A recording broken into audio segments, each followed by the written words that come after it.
Nomi chit pratibham devim param bhairava yoginim maturmana prameyam sha shula bhuja kritaspadam. I salute that goddess who is the flash of insight whereby awareness becomes aware of herself. I salute that supreme goddess Para who is inseparable from Bhairava, who is always in union with him. In each and every moment she manifests herself as the great trinity of knower, knowing and known. She who abides in the lotus, mounted atop the trident of the three nadis, Ida, Pingala and Shushumna. Om Naumi Devim Sharirastham Nrityato Bhairava Krite Pravrin Megha Ghanna Vyoma Vidyulekha Vilasini. Salutations to that Devi, to that goddess, that playful one, who abides in the body of the dancing Shiva.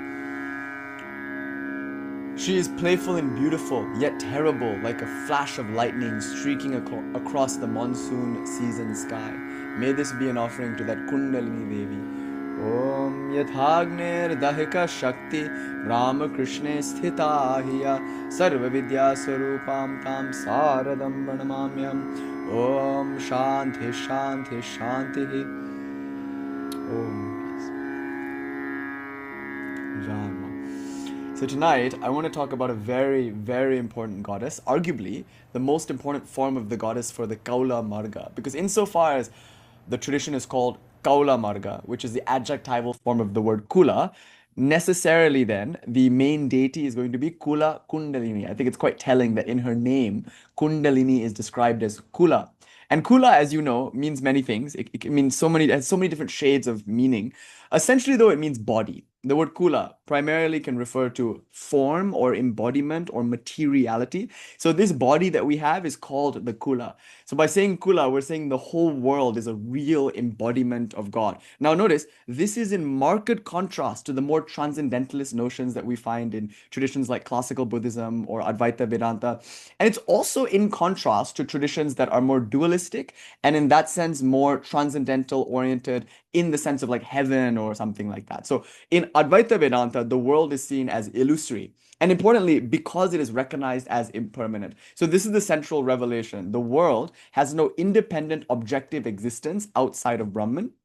Brahman, though, is actionless, impersonal, non-dual awareness. So Brahman is existence itself. It doesn't exist. And more importantly, Brahman is consciousness itself. It's not self-aware. It's not conscious. According to Advaita Vedanta, for the absolute to be conscious, it must be in the presence of a mind, which then reflects that consciousness with the sense of self-reflexive I amness. If that mind is not there, awareness as such is not actually aware. It's a stunning thought. Consciousness is not necessarily conscious. I am, as an individual, because I am endowed with a subtle body. The cat is, because the cat is also similarly endowed with a subtle body. But ultimately, according to Advaita Vedanta, this catness, or this nishness, or this tableness, or this treeness, ultimately it doesn't exist. It is as unreal as last night's dream. Because by virtue of impermanence, it's shown that this world, this impermanent world, is but a dream. And of course, in samadhi, in this specialized meditative experience, this world winks out of existence. And so in Advaita Vedanta, the claim is that there is no such thing as the world. In fact, the world, with its myriad forms, with all the people and cats and various other things, is but a misreading, if you will. It's a misattribution onto the one reality called Brahman. So of course, the classic example here, we all know it. It's a very important example, though, is the rope and the snake. It's from Sri Shankara, but of course, it's used across the board in many different traditions, but primarily in the Advaita Vedanta tradition. So the metaphor is it's early morning or it's twilight. So it's some period of time when it's kind of dark, like now actually, but there's still some light. So in that little bit of light, in that predominantly dark environment, if you were to see a rope, it's quite easy actually to mistake it for a snake. So you might think, hey, look, a snake. Or you might say, hey, look, a crack in the earth. Or you might say, hey, look, a garland of flowers. Now, in truth, it is neither a garland of flowers, nor a crack in the earth, nor even a snake. And notice, all these three things will cause a reaction in us. If I see a snake, I might feel fear. a snake is crawling into my cave. I'm sitting here meditating. It's dark. Soon the snake will crawl into the dark cave. And what will I do? I can't move around. What if I step on it? And what if it should crawl on me and bite me and kill me? I'm in the Himalayas, in my cave, far away from any medical resource. Like it's a scary thing. So you might feel fear at the thought of a snake crawling into your cave or something. Now, if it's a garland of flowers, you might think, oh, how beautiful. I'd like to go and collect it. I'd like to adorn my altar with it, or I'd like to wear it myself or something. How beautiful, how fragrant. If it's a crack in the earth, you might not care about it. It's just a mundane thing. It's like whatever, crack in the earth. Or you might be upset. You're like, oh my God, my cave has been cracked or something, etc. But notice all of these emotional responses that arise as a result of the perception that you had are founded on falsehood. For that perception has no ground in reality. There is no snake. Though my mind and my senses reported to me the presence of a snake, there is in fact no snake. So when I actually understand that this is a rope and not a snake, my fear of the snake must evaporate also. So I was afraid that it was a snake. Now that I know it's not a snake and that there does not exist a snake at all there in that place, why should I be afraid? That fear should evaporate. And if I feel attached to the garland of flowers, like I want to go and catch that garland and bring it into the cave and keep it, well, that desire, that hankering for the garland should also disappear because there is in effect no garland. There is only the rope. There's no crack in the ground, no garland, no rope. And this superimposition or this misattribution or misreading is contingent upon the kind of person that I am. So I will see in the rope what is there in me. In other words, I will see in the world only what my mind is capable of projecting into it. And that's a deep and profound teaching. When my mind is full of enmity and enemies, I'll naturally see the world as a very problematic place. So we would argue then, say a child goes out into the night and in that dim light sees a stump. Now the child might think, oh, a ghost, or a cop might go out looking to catch a particular thief. Think of the village cop, going out with lantern in hand looking for the village thief. It's a naive Indian village kind of story. And then the cop sees the stump and thinks, hey, look, it's that thief that I've been looking for all night. Now the thief goes out and sees the stump and thinks, oh my God, it's the cop. She found me. And then the, what do you call it? The lover goes out, hoping for a rendezvous with her beloved. And she sees the stump and she says, it's my Romeo. There's a Dire Straits song about that, like a love-drunk Romeo, he's standing under a lamp at night or something. So that's the idea. It's like if you are the kind of person that is a thief, you will see a cop. If you are a cop, you might see a thief. If you are a child, you might see a ghost. If you are a lover, you might see your beloved. Now, in truth, it's just one stump. And all these people have been stumped by the stump into thinking about something that's not really there, which is, of course, causing emotional reactions that aren't legit. So we would say, with regards to almost all emotions that arise in this mind and heart, when we're speaking from the Advaita Vedanta tradition, they're not valid. The claim is that your emotions are not valid. The way that you feel about yourself and about the world, not valid. Stop looking to validate your emotions because validation is for parking. That's kind of the claim from Advaita Vedanta. And it's powerful and it's important. But notice, ultimately the claim is that the world as such, with trees and cars and people, is not there. And the reason that you see it there is because you're in error as to what really is there. It's just like seeing a ghost when there really is only a stump, or just like seeing a rope when there is only a snake. Naturally then, this will explain why the world doesn't really satisfy us. So the claim will be like, okay, you're in the desert and you're thirsty, and in the distance you see a kind of shimmering, and you think, look, a lake. And you get so excited. So your eyes have tricked you. Today I was at the middle school and we were talking about mirages and things like this. And then it was very sweet. Flora, one of the kids in my class, she was like, and also because wishful thinking, which I think is really sweet. She pointed out that it's not just an optical illusion, it's an illusion of interest actually, because I want there to be water. So I project a reality that's not there because it's the reality that I want, or I'm attached to being there, So my eyes show me a shimmering in the distance that look like bodies of water. And then my heart, which is thirsty, I guess, wants there to be bodies of water. And so I say, look, it's a lake. But then how much water in the mirage can ever really satisfy me? No amount, because the mirage is just light, it's no water. So it explains a lot. There's a lot of explanatory power to the Advaita Vedanta view that the world is not real. Because, when you get to the end of your life and you look back on your life and all of the things that mattered so much to you when you were growing up, you realize at the end of your life weren't really that meaningful. You know, it's like that joke. Nobody wishes they spent more time at the office, etc., etc. But you know, at the end of your life too, even those things that you might think were meaningful, like spending time with your family or whatever, like you get to the end of your life and you realize like, was it really that meaningful though? I mean, we have memories and all, and there's like a nice like book full of pictures, and we're at Disneyland. It's all really cute. Mickey Mouse, Key Jai, and all of that. It was great. It was a beautiful life. But then you get to the end of it and you look back and it all just feels so ephemeral, like so transient, like last night's dreams. However beautiful our memories might be, when we actually feel into the lived sense of memory, there's something intangible about them. Hmm. And what to say about the whole loft bus paradigm thing? You know, like there's this whole study as to how in each and every moment we're gaslighting ourselves. Like it was one of those landmark studies on gaslighting or like on misremembering things, where I think people in the study were all led to misremember something. And it was like really easy to do. It was really easy to replace memories in people's mind with false memories. And perhaps that's what we're doing to ourselves all the time.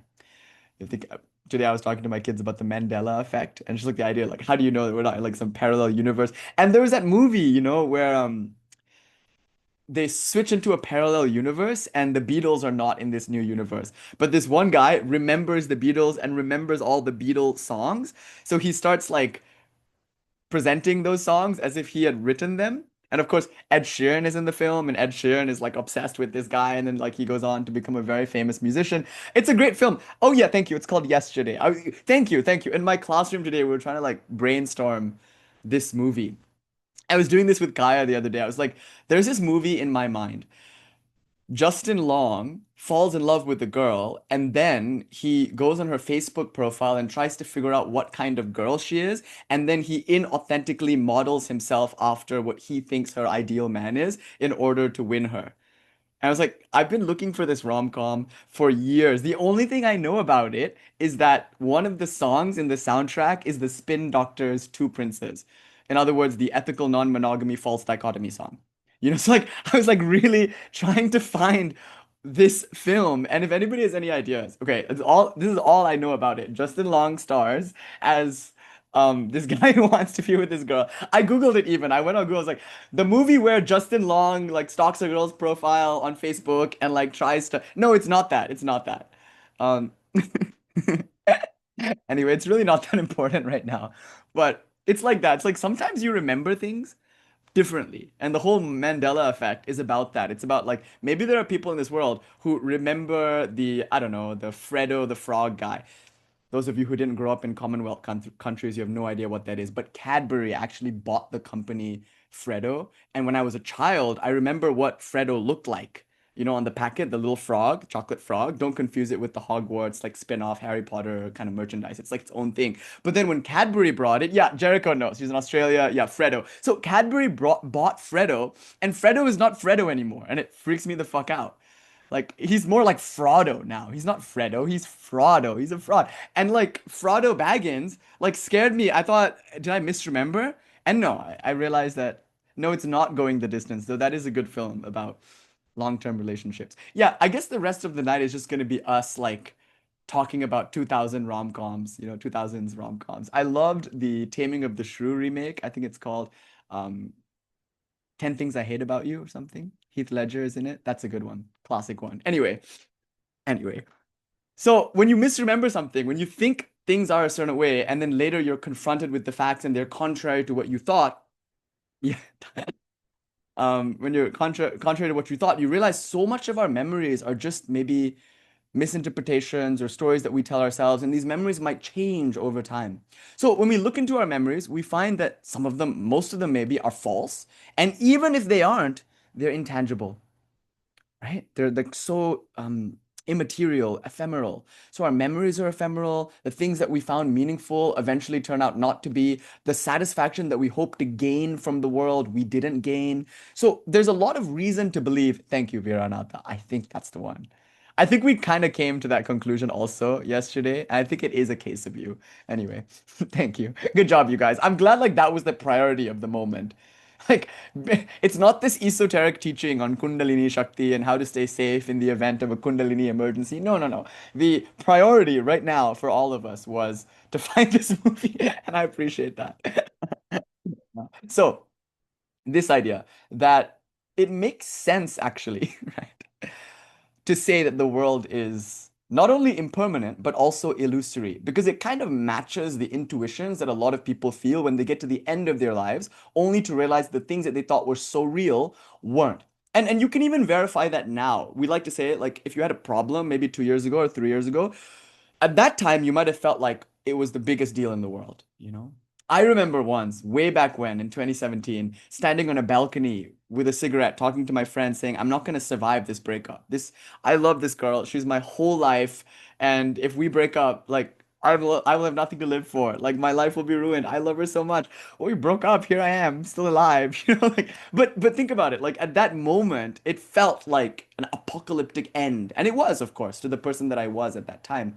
But now, looking back at it, it was big at that time, important to that person, but I don't even think about it anymore now, except to talk about it in lectures and things. So this experience everyone has of taking something very seriously, which now doesn't even warrant a second thought, even a first thought. And so when we think about how immaterial everything is, based on its impermanence, we can come to this conclusion also that maybe the world is not real, or maybe the world existed only as my own personal superimposition.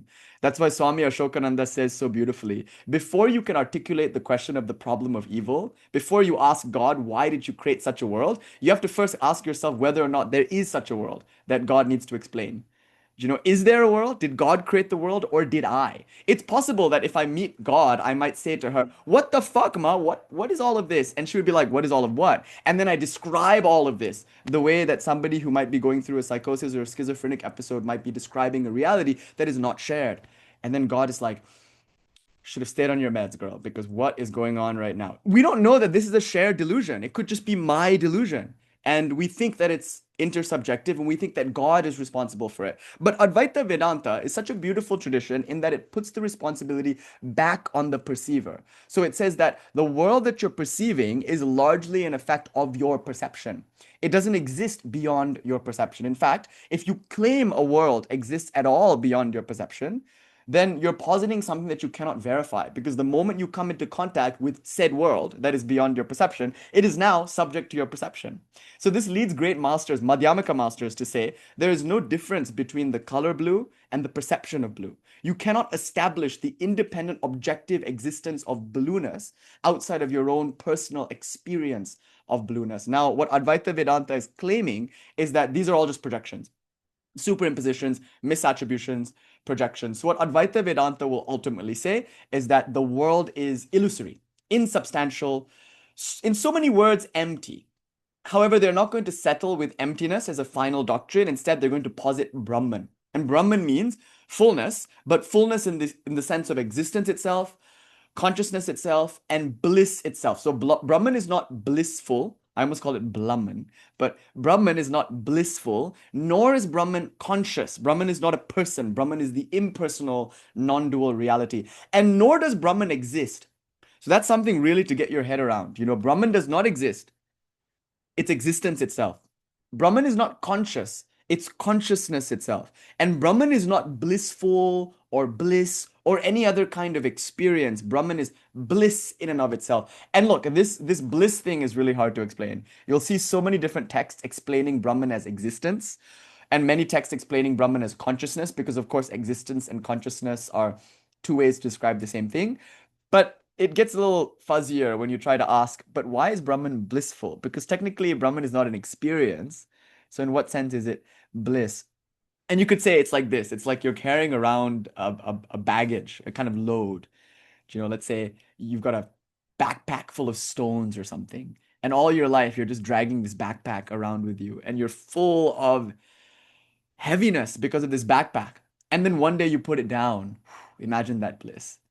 So it's like that. It's the bliss of no longer being the experiencer of bliss or pain. Right? It's like the bliss of no longer carrying around the baggage, the rocks of your personality.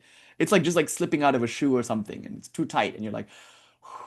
But even that's not very fair to say, because who is there who feels the relief at the end of the individual? And so kind of like Ananda is a bit shifty, because there's not really anyone to experience bliss.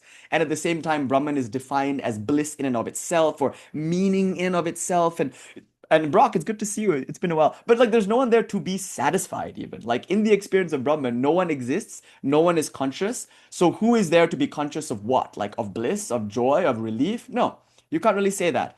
It's like a salt doll going to measure the ocean. Of course, it's not going to report back the depth of the ocean. It no longer exists. The salt doll melts the moment it steps into the ocean. Similarly, what Brahman is cannot be described. That's the claim that we get from Sri Ramakrishna. So now, the point I want to make here, and this is a very important point for today's lecture, philosophically speaking, is this. In Advaita Vedanta, in the tradition known as Advaita Vedanta, the world is immaterial. It doesn't actually exist. It's an illusion, a superimposition, like the snake doesn't really exist.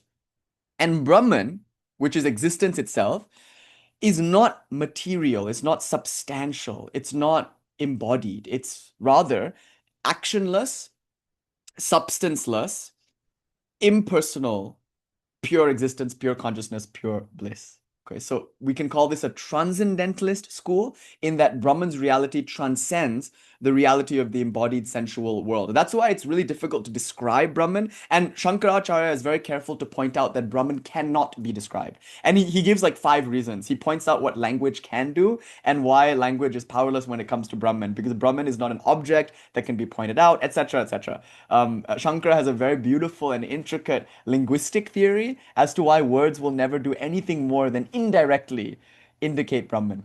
There was a beautiful hymn.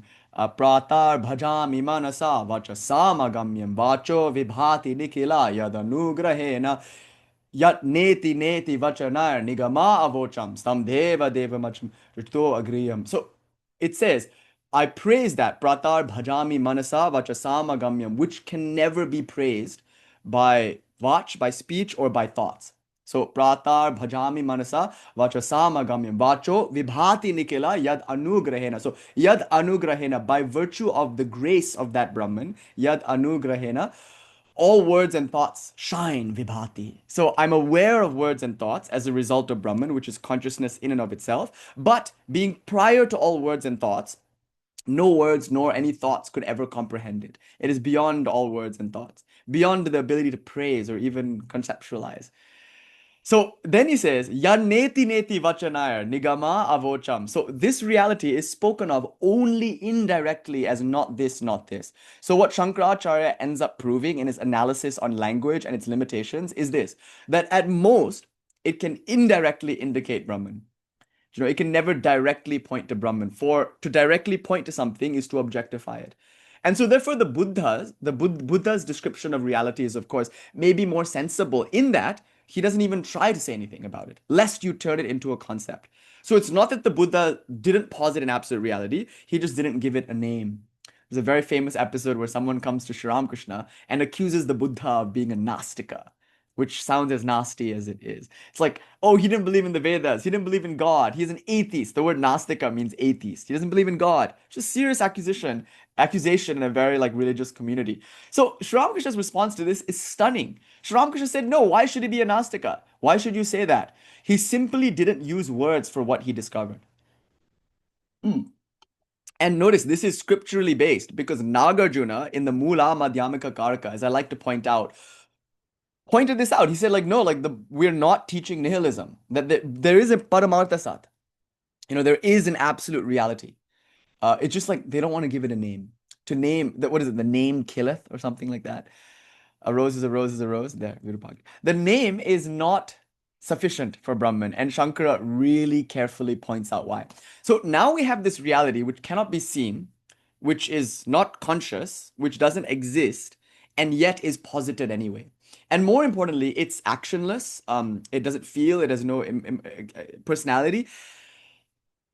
And it has no ability to smell roses or anything like that. It's not embodied. So this is a transcendentalist school. Classical Buddhism uses much the same language, only they maybe even go further in dismissing Brahman also. So now there's not even the claim that there is existence, consciousness, bliss. There is no positive claim in Buddhism. So both of these schools can be called transcendentalist. Both of them say the world is an illusion, which is quite dramatic, isn't it? You know, that this world that you see around you, it's not really here. It's like a hologram, and it doesn't even have any value, even in terms of beauty. It's just here to delude you, as it were. So the word that we use then for the world is Maya. And Maya can be defined in so many different ways. Maya is a word that can be used by different traditions to mean different things. So when some people speak of Maya, like when the Gaudiya Vaishnavas speak of Maya, they're actually talking about a real material Shakti in Krishna. So Krishna's Maya is his ability to manifest tamas and materiality. That's a different way to use the word Maya. When in our tradition we use the word Maya, again, we're referring to God's veiling ability, Svatmavarana Shakti, his ability to hide himself from himself, which is part of his Svatantriya, part of his freedom, as Abhinava Gupta tells us in verse 15 of the Paramartha Sara. So the word Maya can mean so many different things, just based on how you like define the word Ma. Like when you break down the word Maya, does Ma mean to measure? And if you're measuring, then does that automatically imply illusion, etc.? There's so many different ways to understand the word Maya, but as Shankara interprets it, as Advaita Vedanta interprets it, Maya means avidya, more or less. And avidya means ignorance. So this world is not described as beautiful. If it is beautiful, it's beautiful in a bewitching kind of way. It's beautiful in the way that it ensnares the mind into believing in forms that never really existed. So Maya therefore means avidya, and avidya Sorry. as error or ignorance posits the world as something not worth engaging in. So therefore, like we've pointed out in previous lectures, You give me the spray. the consequence of this, hold on, let me just try to find G and mute him. Okay, the consequence of this is that monasticism, of course, is the solution, because you'll notice classical Buddhist tradition, classical Advaita Vedanta, primarily the sadhana is done by monks, and it makes sense because if you've seen the world as illusion. No, don't worry, it's fine. If you see the world as illusion, then why continue to engage with it? Why have a family? Why go to work? Why continue to pursue the things that you think are worth pursuing or pleasurable? Like why go to parties, etc., etc. It's like that meme, where the guy is standing at the back and he's watching everyone dancing and he has a party hat on, he's holding a drink and he's like, they don't know that this is all just nama, rupa, vyavahara. It's all just name, form, and it's impermanent, etc. And there's so many variations of this meme that I love. Like in other versions, everyone's like, we know that's why we're dancing, etc. But you'll notice that historically speaking, I'm just going to make a historical point here. The practitioners of transcendentalist traditions like Advaita Vedanta and like classical Buddhism have almost predominantly been monastics. It's a monastic tradition, which totally makes sense though, right? Because the world is seen as illusory. So therefore, stop engaging with it. That's why I always find it really funny when someone practices classical Buddhism or classical Advaita Vedanta, but they have a job and like kids and stuff. I'm like, did you not like get the 101 teaching? Like you're a householder. Like there are other traditions oriented around this. And then of course you could argue Ramayana and you could say, no, not the Ramayana, I'm sorry, the Yoga Vasishta. You could of course like kind of argue your way into saying that no, because it's Advaita, it doesn't matter what I do. That may be true. Like in the West, there's a neo-Advaita tradition where some guy reads Nisargadatta Maharaj one time and then just starts lecturing and goes on a lecture tour and like tells everyone these like spiritually bypass the Advaita Vedanta things in a lecture hall where you pay lots of money to come and like listen to them tell you that you're not real, right? But your money is. Anyway, so I mean, these kinds of people often are very engaged in the world and they love to make arguments as to why that's not a problem. But that's historically not what happened in India. And it's weird to me that somehow maybe people who read Nisargadatta Maharaj once have a better grasp on the tradition that they're representing than all the Shankaracharyas of India who have been practicing this tradition since 800 AD. And let me tell you, most of them, if not all of them, have been monastics. Because the direct consequence of the claim that the world is illusory, whether that claim is made within the Buddhist void context or the Advaita Vedanta avidya ignorance context, the direct consequence of such a claim is one no longer wants to engage in an illusory world. I mean, think of it. If you knew that that was a mirage and not an oasis, would you alter your course to go and collect water there? Obviously not. So why would you start a family, go work a job? Why would you engage in the world? Give that up. Why would you do good works of charity? Like, give up your karma yoga. Give up your rituals. Give up your engagement in any capacity once you recognize that what you're interfacing with is is illusory, you know? Yeah, Allison, good. So, Florida man goes on tour telling people they aren't real, but the ticket prices are. There's a band I really like. I discovered them from one of those like mystery record boxes, where like you go to Amoeba Records and under the table there's like the cheap records you can just pick up. So I love the record itself because it was just a red sleeve with big block black letters that said Dante versus zombies. All my favorite things. Zombies, black, red. I was like, I'm sold, bought the record. It was incredible. It's like my favorite vinyl in the world. It's like I used to play it all the time. Anyway, there's a song in there. I think it's the third song on the record. It's called Watermelon and Iodine, I think. And the whole premise of the song is a guy is pitching a movie. And there's a beautiful line in there when he's like, and if you think about the fact that money's not real, that's not much at all. When he's talking about the budget of the film. I love that line. When you think about the fact that money is not real, yeah, it's called Dante versus Zombies. And the song is called Watermelon and Iodine. Yeah, if I can bring some awareness to that band, I would have done, I think, a good service to humanity. I don't know where they are now, if they're still like, again, it was like one of those really, I'm so proud of it. It's like, to prove that you're indie, you have to like have these records that no one else has. And after you listen to the band, you have to kill them to make sure no one else can listen to them too. So you're like part of their, I'm kidding, I'm kidding. So, so I did not kill the band Dante versus Zombies, if that's indeed what happened to them. I hope they're all thriving and living really happy lives. You guys are out there, love your music. It was awesome. Do reach out. Hit We me all up. know you did. I did not. Now, so here's that was incriminating. I'm kidding. I realize anyway. If there is an ongoing investigation on who killed Dante versus Zombies, and I really hope that that didn't happen at all, I'm joking. This is for entertainment purposes only. Anyway, so it makes sense then that once you perceive the world to be illusory, you stop engaging with the world. So therefore, we call this a transcendentalist tradition, in that the goal is to transcend the world. But notice, it's really dramatic because the world is unreal. So it's not even like there is even something to transcend. You have to transcend the idea that the world is real. More importantly, you have to transcend the mind. So the mind is the reality in which the world appears. In some versions of the tradition, mind and world are one and the same word. The world is nothing but mind, like a yogacara, in a yogacara sense. The appearance of all this is just the fact that you have a mind. So samadhi becomes very important because in samadhi, you don't experience the mind, and therefore you don't experience the world. For the world is nothing but mind. So you want to go beyond mind. And by the way, going beyond the mind obviously means going beyond the body, because the body is an experience in the mind. So mind, body, world, all of these are almost like synonyms for this experience. So let's get beyond that. That's the claim of these transcendentalist traditions. Now, there are other traditions that are transcendentalist also without necessarily being as extreme. So these are extreme transcendentalist traditions in that they're sometimes solipsistic in an extreme case, but also just illusionist or just idealist, you could say. Now, there are realist transcendentalist schools too, like Christianity or like Islam. So in these traditions, the world is indeed real, and it's not altogether bad. I mean, it is, after all, God's creation, but it's obviously like a testing place. And then here you have the Zoroastrian sense that in the world there exist forces that are taking you away from God. Whereas in some afterlife, there's a place where you're truly with God. So when we call this heaven or whatever you want to call it, it's posited as better. So again, the world is not seen as unreal, but it is at least seen as somewhat degenerate. You can even like make a Platonic case for this. Like in Plato's idea, there's a realm of the archetypes, a realm of pure forms, if you will, and then there's this shadow realm in which all the forms are appearing in a sort of mangled way, like you would see images on a cave wall in like the dim light of flickering fires or something. So turn away.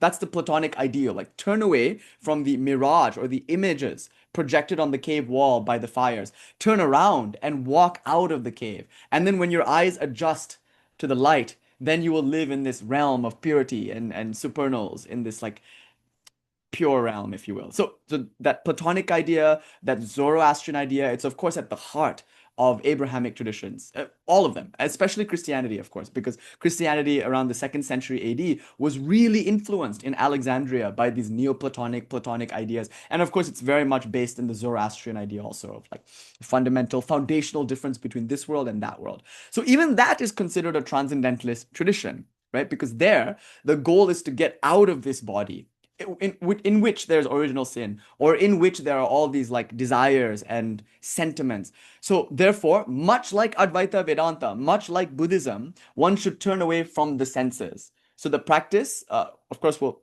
primarily emphasize, like I said last week, turning the volume knob down on the experience of the body. Okay. So having framed all of this, now look at what the Kuṇḍalini Kula kind of concept does. It diametrically opposes this view, both in the Advaita Vedanta Buddhist sense, the idealist sense, but also in the dualistic devotional religion transcendentalist sense. What the Kaula Marga argues is that this world is it, that God is in fact embodied as this world. And of course, you have versions of the Kaula that are more panentheistic, so they're willing to posit something beyond this world. But a lot of the Kaula Marga language is more pantheistic. So the claim is not that there's something beyond the world. The world is God's embodiment. God is this that you see before you. And this body, therefore, is divine. This body is inherently pure through and through because everything in the world is. Like everything in the world is pure by virtue of being God, if God can be defined as the source of purity. And by the way, when we talk about purity, we say that which brings us closer to God is pure. That which takes us away from God is impure. So purity is defined as godliness or holiness, if you will. And if we claim that the world is nothing but God, we're also saying that everything is pure, including this body and including every aspect of your psyche, every arising in the mind is pure. Every desire is pure. Every thought is pure, etc., etc. Everything is God. So that the word kula now has a very specific connotation. It means embodiment, but specifically it refers to God being embodied as the world, which is in marked contrast, hopefully we can see that now, to transcendentalist traditions, the idealistic ones and the realistic ones. That's the first claim we need to make tonight. So kula means the body. Kuṇḍalini is a very, very loaded and difficult term to explain because it's used, again, like Maya, it's used in different ways by different traditions, especially since the Theosophist. I think that's an important point. That there are many, like, kind of, I don't want to say appropriated in the sense that, like, it's bad or anything, because some of these models have value too. So I don't mean to say appropriated in a pejorative sense. But like there are traditions like theosophical or theosophist adjacent traditions that use the word Kuṇḍalini in a different way. Maybe they have a different understanding of Kuṇḍalini. But the word primarily comes from the tantric worldview. It's found in Shastra, but specifically the Shastras that we're referring to here are agamas or tantras. So it's a tantric concept. The word Kuṇḍalini is indeed a tantric concept. Kundala means coiled. So Kuṇḍalini is a feminine noun that means the coiled goddess. In fact, the word kundala can also refer to a particular kind of earring that people were fond of wearing at that time. It's like a coiled earring. So the reference to serpents is interesting because there is not really that connotation in the word itself, right? The word itself doesn't mean serpent or anything. It just means coiled. And of course, the characterization that we tend to get in these texts of Kuṇḍalini is of a serpent, of course, coiled 3.5 times. Samantha, it's good to meet you. Jaima, Jaima. Yeah, I'm just getting started. I'm just warming up. Anyway, you guys don't even know what the talk is going to be about. Fuck if I know what the talk is going to be about. But I have some idea as to what I want to do, and I didn't get to do it last week, so I want to do it this week. But first we have to get through all of this stuff. Don't ask me why. This is just what we're doing now, so tough luck. So now Kuṇḍalini. Kundala means coiled, and typically she's described as coiled 3.5 times. Now, she isn't always described as a serpent, though. We find her in the Vijnana Bhairava Tantra, and nowhere in the Vijnana Bhairava Tantra is she described as a serpent. That's an important point. It's almost like in the early texts, you don't really see that serpent motif quite as much until you get to maybe the post-classical tantric period, and then maybe the serpent motif becomes more prevalent. But I think the serpent motif is really important though, because that then ties the notion of Kuṇḍalini to various other depictions of serpents in other traditions, like Christ as serpent, for instance, or the serpent in the Garden of Eden, or which you can kind of understand as a Kuṇḍalini story also. Or you can talk about serpents in the Jain or Buddhist tradition, or maybe, of course, Egyptian tradition. Like, what role does the serpent play in those traditions? And if we articulate Kuṇḍalini as a serpent, then some clear parallels become available to us. So usually we think of her as a coiled serpent, coiled 3.5 times. And of course, those numbers are important too. And we'll get into that. But Kuṇḍalini itself, the word itself does not connote serpent. It just connotes coiled. So often we can think of it as kutila also. And that's the word that we hear in the Vijnana Bhairava Tantra. The Vijnana Bhairava, very atypical Tantra, of course, very popular, very mysterious, very Advaitic, Shambhava Upaya oriented Tantra. And don't worry if those words didn't mean anything to you. But the Vijnana Bhairava gives the word kutila towards the end of the text. Kutila means exactly what kundala means. It means just coiled. Or actually, to be honest, kutila means more like bent or crooked. So the crooked goddess. I like that idea too. The crooked goddess.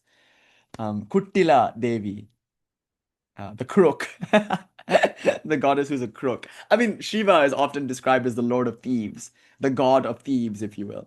And one of the songs that I used to sing growing up, a song that was sung to me, kind of like a lullaby, described Shiva as the Lord of Thieves, covered in ash from the cremation ground. Todudeya Saviyan Vidayariyo Tuvan Madisudi Kadudeya Sudale Podipusiyan Ullang Cover Kalvan. So that idea that he's a thief. Why is he a thief? It's a Tamil song. He's a thief because he stole my heart. That idea. But also because he's the lord of broken things, crooks, and you'll notice that bhutas, ganas, Vetalas, Pishachas, they're all like crooks in the sense that they're outcasts, kind of darker energies, and Lord Shiva tends to attract them. Just like Jesus, right? All of Jesus' friends were like crooks in the eyes of society. Just like all of you guys, I guess. I guess that's us. Like all of these cremation ground outcast spirits.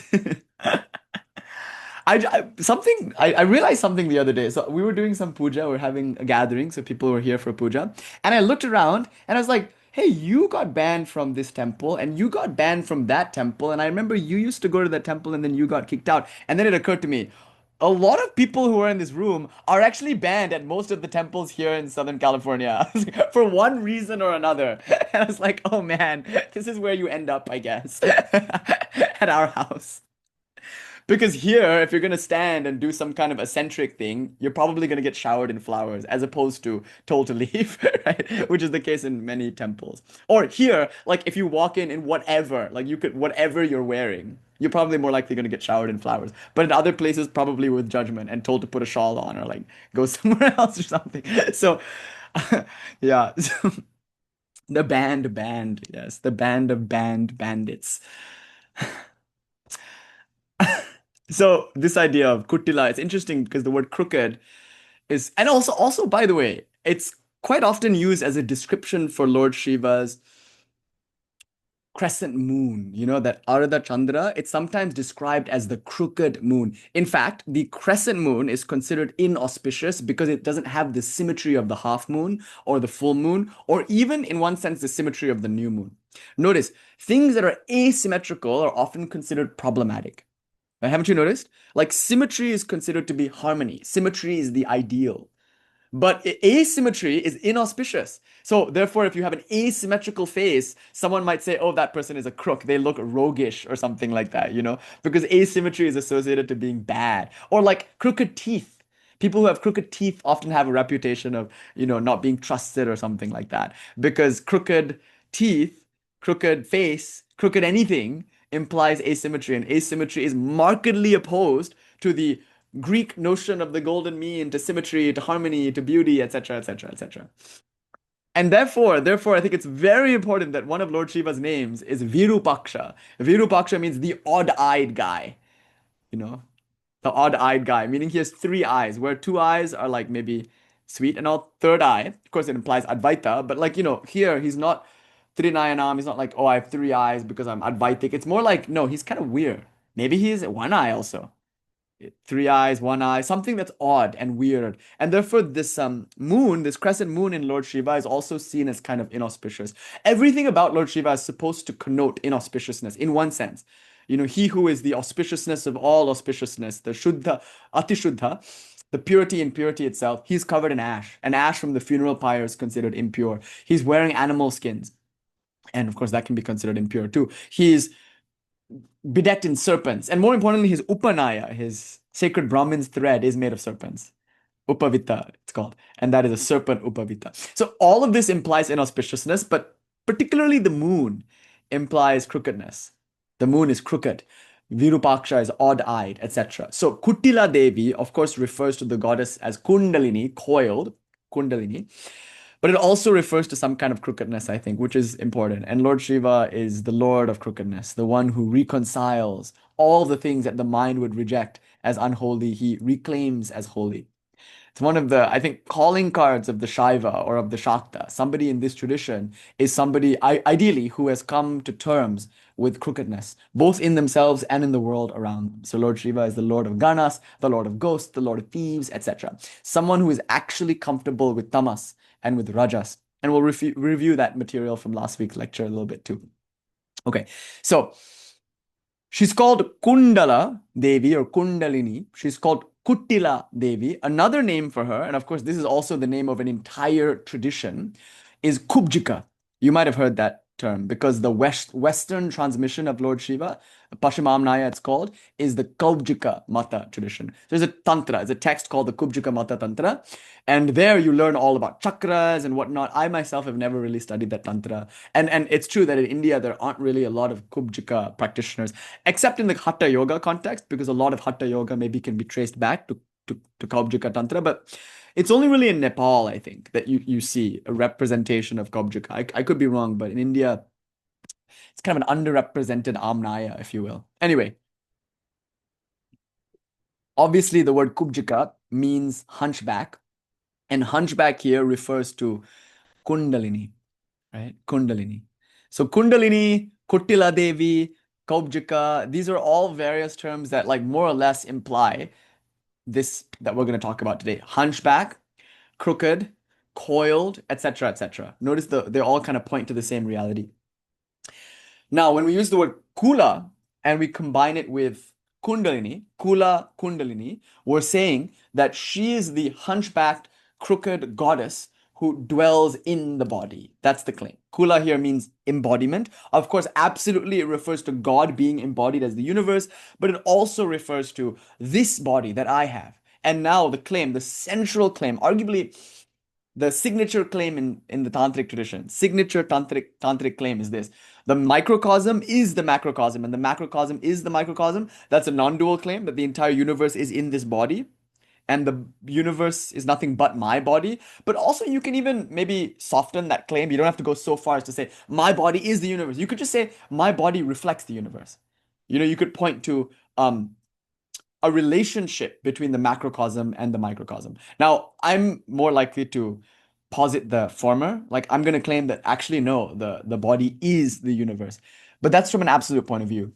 The way it feels, though, when we're in the world practicing our sadhana is that, like, well, I experience my body, but I also experience the world as a vaster thing beyond my senses, beyond this immediate vicinity of physicality. So therefore, I can say there is some kind of macrocosm in which there are entire oceans, maybe even oceans of like nitrogen or mercury in some faraway planet. There's like this vast universe, and there is also a vast universe within my body. And so there are these two vastnesses, if you will, if it's even possible to describe them as two. But if you do describe them as two, then at the very least, you must admit this: there is a relationship. And there is a relationship between what goes on in here and what goes on out there. And therefore comes the science of omens. Like, you're able to read signs in the world around you because of this relationship between the macrocosm and the microcosm. So by looking at the world beyond you, you'll learn a lot about what's going on within you, and vice versa. By studying yourself, you learn a lot about the universe. And therefore, like, Indian astrology is so sophisticated. Like, before they even had telescopes, it's remarkable that they were able to identify so many things in the sky that you couldn't see with the raw naked eye. But the reason they were able to like discover all of this arguably is because they had a very deep and sophisticated understanding of the inner world, which is always mirrored in the outer world, and vice versa. If you're a scientist studying the external world, if you really study it like properly and sincerely, sooner or later you're going to have a very deep understanding of the inner world, because they're not different. And even if you want to posit them as two, at the very least you have to say they're related. They're in dialogue with one another, the microcosm and the macrocosm. Therefore, you can describe all the currents in the body in terms of like geographic rivers. You could say The Ida refers to the Yamuna, and the Pingala refers to the Ganga, and the Shushumna refers to the Saraswati. Or like you could say, different parts of your body correspond to different places in geography. So when we talk about the Shakta Pitas, the places in India where mother's body fell, what we're trying to say is that like the world is mother's body. And I have a body. So mother's body being the macrocosm is also reflected in miniature, as it were, in this microcosm. So think of like the voodoo doll. There's like that movie, Hollywood movie appropriated idea of like voodoo or hoodoo traditions, where like you take a doll and then you stick a pin in the doll, and the person who the doll represents like dies or something like that. Now, that's not unique to voodoo. That's like just an understanding that all ritual traditions have. The understanding that you could take a miniature and link that miniature to macroature? I don't know. Link that miniature to whatever it is that it represents. And what you do to the miniature will also correspondingly happen to that thing that the miniature represents. Similarly, what you do to this body will change what happens around you, because this body is like the quote unquote Hollywood appropriated idea of the voodoo doll. And that's why tantric sadhana can be so powerful, because change something here and you can change something there. The microcosm is the macrocosm. But in any case, whether it's a one-to-one, whether the microcosm is literally the macrocosm, or it just reflects the macrocosm and vice versa, whatever the case may be, the central tantric idea is that the body is important. And more importantly, the body is central. And all sadhana must happen in an embodied way if it is to be effective at all. So here the word kula can refer to God as the macrocosm, but it could also refer to this microcosm, which is my very own personal, individual, embodied existence, which is either in dialogue with the whole, or if you want to be really extreme, as I tend to be, the whole itself. Okay, so this body is called the kula. Of course, the word kula can also mean family, like it very literally actually means family. And you could even talk about Kuṇḍalini as the goddess that flows in the family, meaning a circuit of practitioners. So if a group of practitioners gathers together, say at like Kuleshwari's mandir, and they're all sitting in the room together, Kuṇḍalini then is that Anakya Devi energy that flows in the circuit. And notice she's coiled in a sense because she flows in a circle around the chakra or the melapa. So when we gather as a kula, meaning as a community of like-minded practitioners, probably sharing a guru or a mantra or a lineage, probably sharing similar philosophical, theological, and even practical ideas, makes a circuit. Yeah. So that's it, Brock. A circuit. It's called Guru Mandala. And this is what I was stressing when we were all together in Denver. It's like, it's a kind of decentralized idea of the guru, actually, because the guru is not an individual. The guru is a point. Maybe the bindu, you can even argue the guru is the bindu, but I would argue no, the bindu is actually the divine mother. But then you could say, like, around that bindu, configured in a particular way, are other points, meaning the other practitioners. And the guru is not the individual, but the emergent power of individuals coming together in a kula. So kula therefore means the body, but it can also refer to a body of practitioners, meaning a melapa or chakra, mandala. The word mandala here is very powerful. Guru mandala. So therefore, she is that energy that flows in a circuit throughout the Guru Mandala.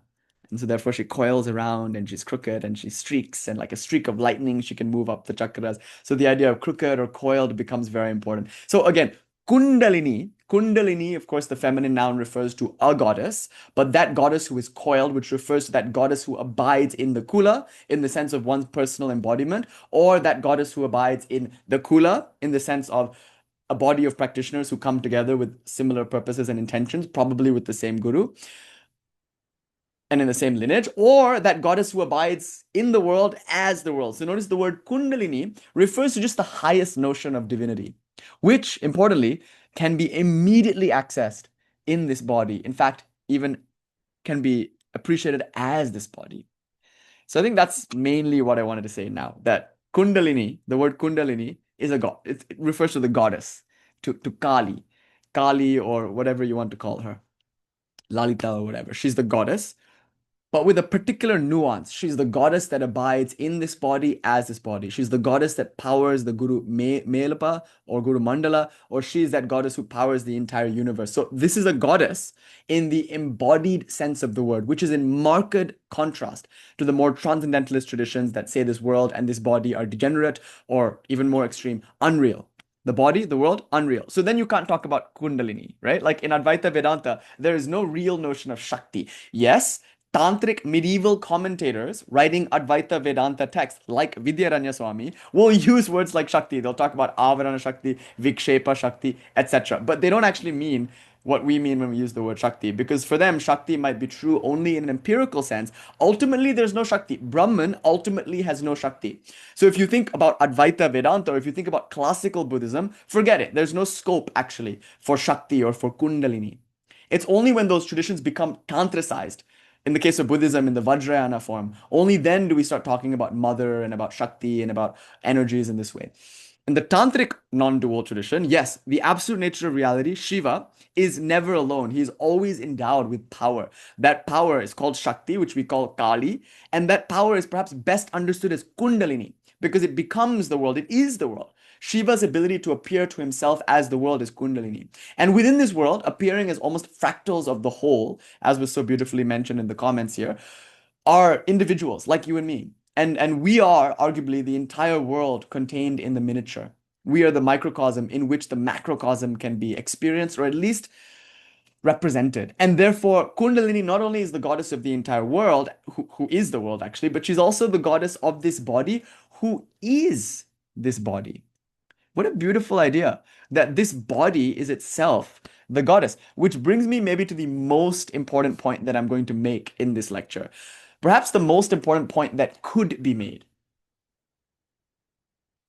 I think it's so beautiful that I'm just now about to make what I consider to be the most important point.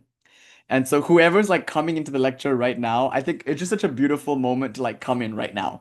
Like if you're just coming into the lecture now, I just let someone I love very much into the room and I'm like, whoa, that's beautiful. Because like this is it. Like this is the only thing that's really worth saying like now.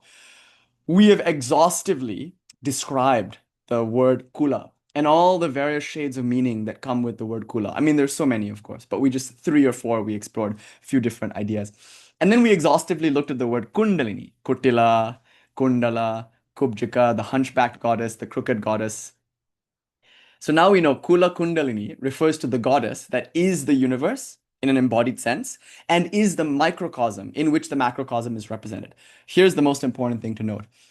And this is our Ishta Devi, right? Like that's our idea of divinity. Ishta means chosen, Devi means goddess. So our chosen goddess, the ultimate symbol of our religious sentiment is the universe and is the body. So is Kālī your Ishta Devi? Yes, but, and this is, I think, key. When we talk about Kālī, we're talking about her as Devim, the goddess who is abiding in the body. Naomi Devim Sharirastam. Naomi Devim Sharirastam. Nrityato Bhairava Kritehe. Salutations to that goddess who abides in the body of the dancing Shiva. Naomi Devim Sharirastam. Nrityato Bhairava Kritehe. Pravrin Megha Ghanna Vyoma. Vidhyuleka Virasanim. She who is like a playful and beautiful streak of lightning flashing across the monsoon season sky. You guys, what I'm saying is, like, I hope you understand, it's crazy that your Ishta Devi, the goddess to whom you are consecrated by virtue of Diksha, the goddess that you will spend the rest of your life worshipping, this goddess is not there in the Murti. Do you understand? Like, she's not in the brass image that you put on the altar and offer flowers to. Right? You could like destroy that Murti. It wouldn't change anything about the existence of the goddess. She is not in a temple. Do you understand? Like, you don't have to go to the temple to see Kālī. Of course, you should do that. I mean, temples are specifically designed to circuit energy in a particular way that brings this revelation home better. But you don't have to go to a temple. You don't have to go to an altar. You don't even have to think about like, how will I take my puja practice with me when I travel? Like, you guys, or even more importantly, she is not beyond this world in that Christian sense of heaven. She is not a negation of the world in that Advaita Vedanta or Buddhist sense of illusion or void. Not only is she the world, she is this body. So tell me now, who do you worship? This body. And you'll say that's Asura Vada. Like that's like Asura's philosophy, right? Like an Asura worships the body. I'm basically just like, this is a Charvaka claim. Like the body is God is what the Charvakas would say. They'd say like, look, the be all end all of life is this body and pleasing it. So all you have to do in your life now is, and it doesn't even matter, like the Charvakas don't even mind about immorality or something. They like say you can even go to debt in order to please the body. The Charvaka philosophy is drink lots of ghee and don't worry about going into credit debt because the point of life is just to enjoy life. And that means just giving the body whatever it wants. Okay, obviously, okay, that's good by the way. I'm not knocking that. That's a perfectly valid philosophy, but it's not that. It couldn't be further from that. However, it sounds like that. So the two extremes always sound alike. A very loud sound and a very quiet sound are both inaudible. Are they the same? A very high frequency light and a very low frequency light are both invisible. Are they the same? Is infrared the same as what's after violet, ultraviolet? Like, is infrared the same as ultraviolet? No, they're different in terms of frequency. Is a loud sound the same as a soft sound? No, they're different in terms of decibels. The quotient of energy in a loud sound is very different from the quotient of energy in a soft sound, but superficially they look the same. So I urge you all to look past the superficial claim that the body is God. That's what asuras say, and that's perfectly valid, but that's not what I'm saying. I'm saying not that the body is God, I'm saying that God is the body. It sounds like the same claim, but it's not. We have to totally redefine our idea of the body. We have this sense of what our body is, but we're saying no, it's actually Kālī. So that means wherever I go, the temple goes with me. Wherever I go, my altar goes with me. Wherever I go, my murti goes with me. Wherever I go, my yantra goes with me. For I shall have no gods but thee, O Allah. Like that claim. I shall have no gods but this body, but that body, but this world. I shall have no craven images, but this image, this one. If God made me in her image, you know, there's a rapper I really like. I think the most immaculate flow of our generation. Her name is Damage. Their name is Damage. A trans rapper, really incredible rapper. And there's like a line that she has in one of her songs, in their songs, God Image, I think. And there they say, God made me in her image or his image, but Christians raised me as a man. The type of shit I'm on, y'all won't even understand or something like that. But I love that idea. Like God made us in her image, and then Christians raised us like a man or something. Like the idea is like, what is God? Like arguably the ultimate androgyne. Arguably God is a woman. Arguably we're like whatever. You can use the Ariana Grande Sutra. God is a woman, so we're all women. Like if God made us in her image, in its image, then what should I use to worship God? Fucked if it's not this body, right? Like this body is the murti of God, if that claim is indeed meant to be taken seriously. So here you'll see the heart of Swami Vivekananda's transmission. Don't seek God. Look, the moment you seek God, you're already implying that God is in some heaven that's not here and now. The moment you seek God, you're already implying that God is not the world that presents itself to you in this moment. You're already implying that God is not Dev or Kuleshwari or Jess or Kalidasi. Like you're saying that what's presenting itself now is either void or illusion or some degenerate shadow realm, and that God is something other than this. Swami Vivekananda's transmission is to say, fuck that, I'm paraphrasing, this is it. Like, don't seek God, see her.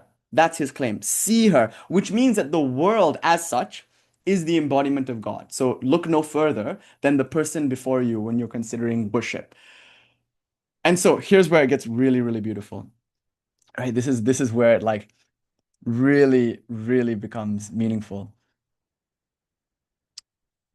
I have everything that I will need for my spiritual life here and now in this body. So, therefore, the whole tantric tradition is like an exposition on embodiment, nadis, chakras, pranas. All of these things are descriptions of what happens within the body. So, when I think of a yantra means like a geometric pattern that we often use as an instrument for worship. So almost every tantric worshiping a deity will have that deity's yantra. I actually have mine tattooed, which is actually kind of redundant. So I thought it was so smart. I got the yantra tattooed. I installed it, ritually installed it, so it's like a properly prana pratishtad yantra. And I was like, look, I can go everywhere and just worship the yantra on my arm, right? And then like Ma bought me in the back of the head and she's like, you almost got the right idea, you stupid fool. Like, no, this is it. Like my half-baked idea was why should I have an instrument when this body is I just put it on my body and then everywhere I go, I can just of course I put it in my left hand, duh. And I could just worship Ma there. But then I realized, and now I'm finally coming to that, like that's superfluous. It's cute and all. It's a good tattoo. It makes for a good cult tattoo. I'm kidding. But like, but importantly, it's superfluous. It's redundant. This body is it. And so to worship God is to worship God here. Therefore, you'll see so many of the practices are centered on focusing on the heart, meditating on the breath, things that are like already occurring within the body. Like the body is the theater of sadhana. So that's probably the most important thing that we could say in this entire discussion. Like in this entire conversation on Kula Kuṇḍalini, you have to know that our Ishta Devi, like our as Kaulas, as practitioners of the Kaula Marga, our highest ideal of divinity is the universe. The embodied universe is nothing but God.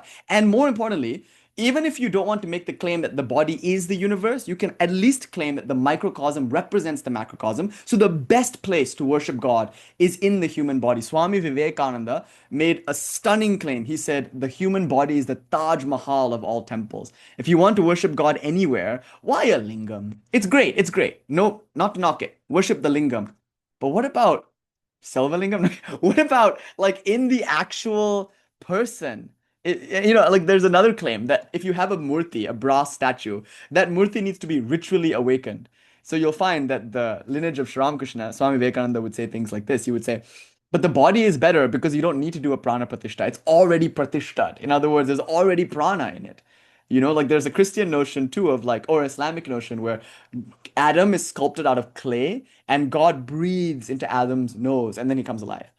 So the word jiva, the word that indicates embodied individual soul, is the same word that we use for in-breath. So jiva is any being that breathes in. And when we breathe in, it's only because God is breathing out into us. So God breathes us into being, and we take our first breath, drawing in God's prana, and then we're animate. So an animate being is a being that breathes, empowered by God's being, right? So in that case, God's already, like Kālī has already performed the prana pratishtha on this body.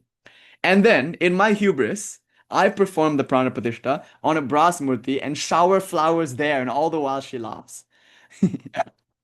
So now the claim is that we can benefit from temples and we should continue visiting them. We can benefit from worshiping God on an altar in an image. All of these things can continue and they should continue because they're very good supports for spiritual life. But ultimately, our Ishta Devi, our highest ideal of divinity, is the body that's standing before us in the cat, in the human being, but also this body. So where should we look for God if not here? So this is a really important, I think, beautiful idea because wherever you go, God is there. Like you can carry your altar with you. But it's really hard to learn this idea because when you do actually have an altar and when you do actually have an image, then you have this sense of like, but the image is God. Yes, true. There's nothing that's not God. But also this body is God. And that's like really hard to get our heads around actually, because there's often a lot of hang-ups in recognizing the divinity of this body. Say, for instance, the ultimate Kaula ritual, the most important thing you could do in Kaula Marga, the highest sadhana. What is it? Does anybody want to guess? The Ādi Yāga. Like what's the absolute pinnacle puja that the Kaula Marga talks about? This. We've talked about this before. The most important type of sadhana. No, not quite. That's preliminary. Japa is something you do so you can get to the point where you can do this. Arguably, this is Swami Vivekananda's highest revelation. Like, no, dhyana left far behind. Japa dhyana are like kindergarten, you guys. Like, what? Like, they're cute. These are cute spiritual practices. They're all meant to make the mind the kind of mind that can do this Kaula Yaga. But what does that mean, Celeste? Like Sarva Mangala is saying, yeah, okay, thank you. Tara Devi has it. Worship the body of a woman. That's like nothing is higher in the Kaula Marga and the worship of God in actual human's body. But the Kaula Marga, by virtue of being a very Shakta-oriented tradition, they will argue that the woman's body is like uniquely God. Like everything is God, but the woman's body is the best representation of God. So the worship of God in the body of a woman is arguably the highest practice. But notice, it goes both ways also. Like not to subscribe to a gender binary or anything here, but like it goes the other way insofar as Shakti is worshipped by Shiva, but Shiva is also worshipped by Shakti. Now it's true, the Padhatis are written from the point of view of the male practitioner. So the Padhati, meaning the ritual manual for this, is assuming that you are male, identifying as male, and that you are worshipping your consort, who is identifying as female, and that she is Shakti, and that you are Shiva. And then as a result of this ritual, Shiva will unite with Shakti, etc. And by the way, the last day of Navaratri, and please remind me to talk about that because it's coming up. So this coming Sunday is going to be the new moon, I think, and the next Monday, so the next time we talk, next week, it's Navaratri, which arguably is like the most important time in the year for us, next to Kali Puja, next to Shivaratri, etc. Anyway, at the end of Navaratri, like the last day of Navaratri, what happens is we worship the Kumari. So there's like a worship of like a woman. But notice things have changed a little bit, of course. So now it's like the apologetic form, arguably, of the Kaula Yaga is to worship like a prepubescent, like little girl or something like that. So it's called Kumari Puja. But in the Kaula Marga, like that idea is not necessarily, it can be any woman. And arguably, the Kaulas will go so far as to say it should be a woman that you have been conditioned to detest, even. So, like, you think about caste-ridden India in the 11th or 12th century, there are certainly women that you as a Brahmana don't want to associate with. You know, you don't want them to look at your food because then you can't eat your food anymore. You don't want them to be anywhere near you. You don't want them to touch you because then you have to take a bath. So you can imagine, like, in the mind, in the psyche of society, there are certain women who obviously are maligned. In some cases, they're sex workers, like they're seen as somehow fallen women, or in other cases, they're women of like a particular caste or something like that. Abhinava Gupta and others, yeah, or like a trans woman or something, like any woman that society like refuses to accept, that woman might be the best woman to worship Ma in, you know. So there's like a case to be made for worshiping God in the body of a woman. Yeah, but specifically a woman that society might not even want to call a woman or respect as a woman or see, much less see divinity in, you know. So actually, Abhinava Gupta, he has a kind of funny joke. He says, "You Shaktas, you're so fond of calling women Devi, right? But why do you only call young, conventionally attractive women Devi? Something's wrong with that. Something's duplicitous in that. If you're saying that women are Devi, you mean every woman is Devi, regardless of body type, regardless of age, regardless of caste. So you'll find that people who profess to be Shaktas, people who profess to worship God in the body of the woman, they're only really interested in worshiping God in the body of the women that they find attractive.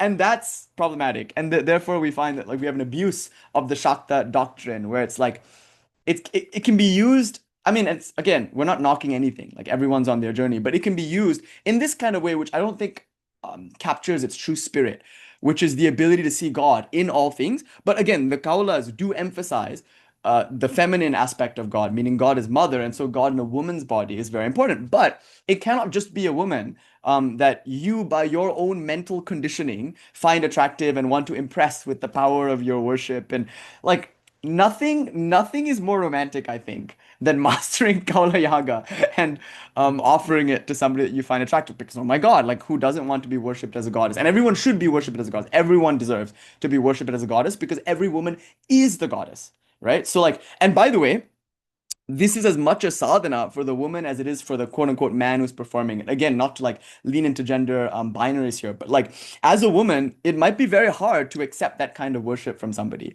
because it might be very hard to accept that like you are worthy of worship, right?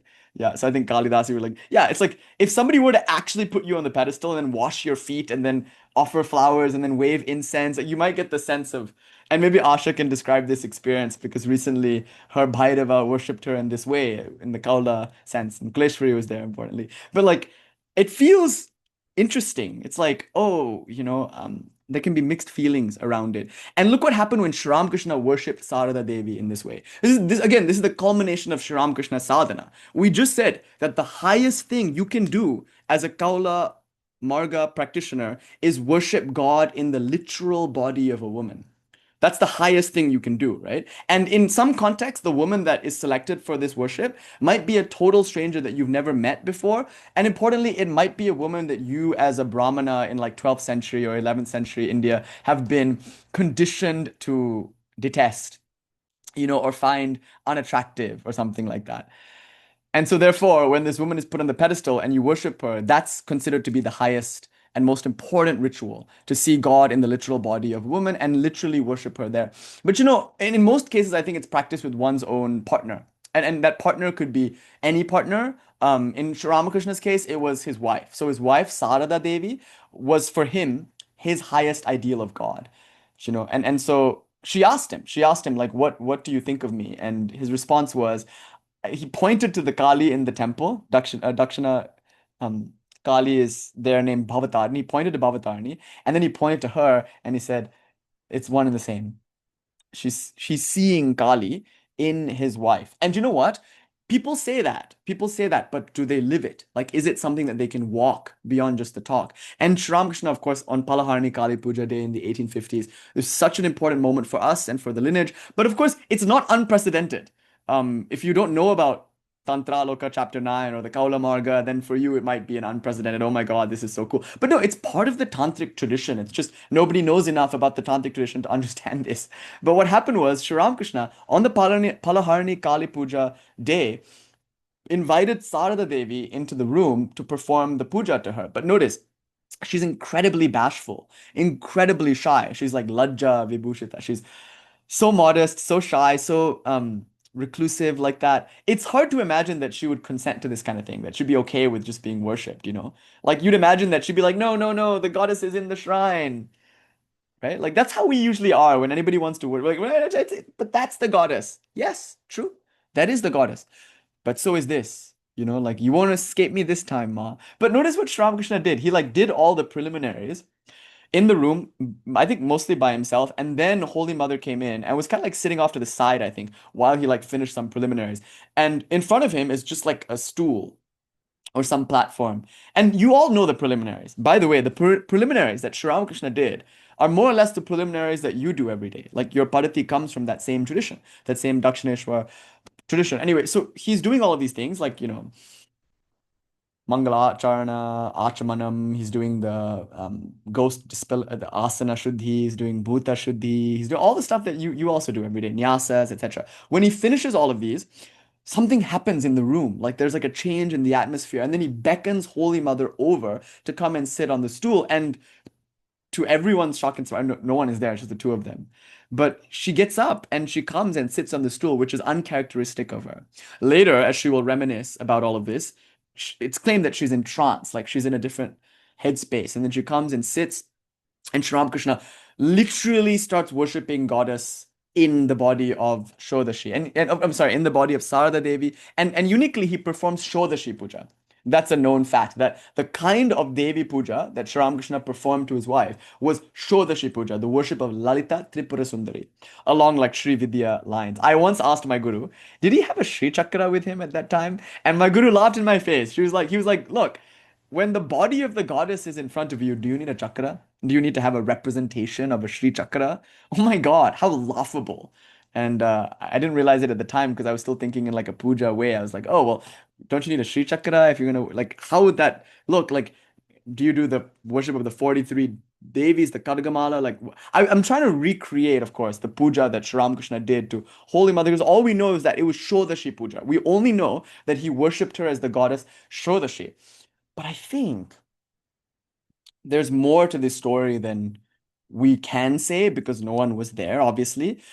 And also, there's more to the story than we can say because of the relative lack of information there is about this type of puja, which actually we have a lot of information about this kind of puja, just not very mainstream. So why is it Shodashi? We can talk about that another time. But he worshipped her as Shodashi. And allegedly, he goes into Samadhi and she goes into Samadhi. So that's the ideal outcome of this ritual. You realize that you're Shiva, she realizes that he's Shakti, she's Shakti, and the two of you realize that you're actually neither Shiva nor Shakti. You're Kālī, which is a word that means Kula Akula, the union of Shiva and Shakti. So in the beginning, what seems like a polarity is then resolved into a non-duality. Therefore, we don't have to posit a gender dichotomy here. It's not like the worshipper has to be male, and nor does the worshipped have to be female, but it might be important, as per the text, to like take on an identification. So one of the two, and this could be a same-sex pair too, but one of the two can say, I'm the Shakti, and the other one can say, I'm the Shiva. But like, doesn't matter. Like, there's two.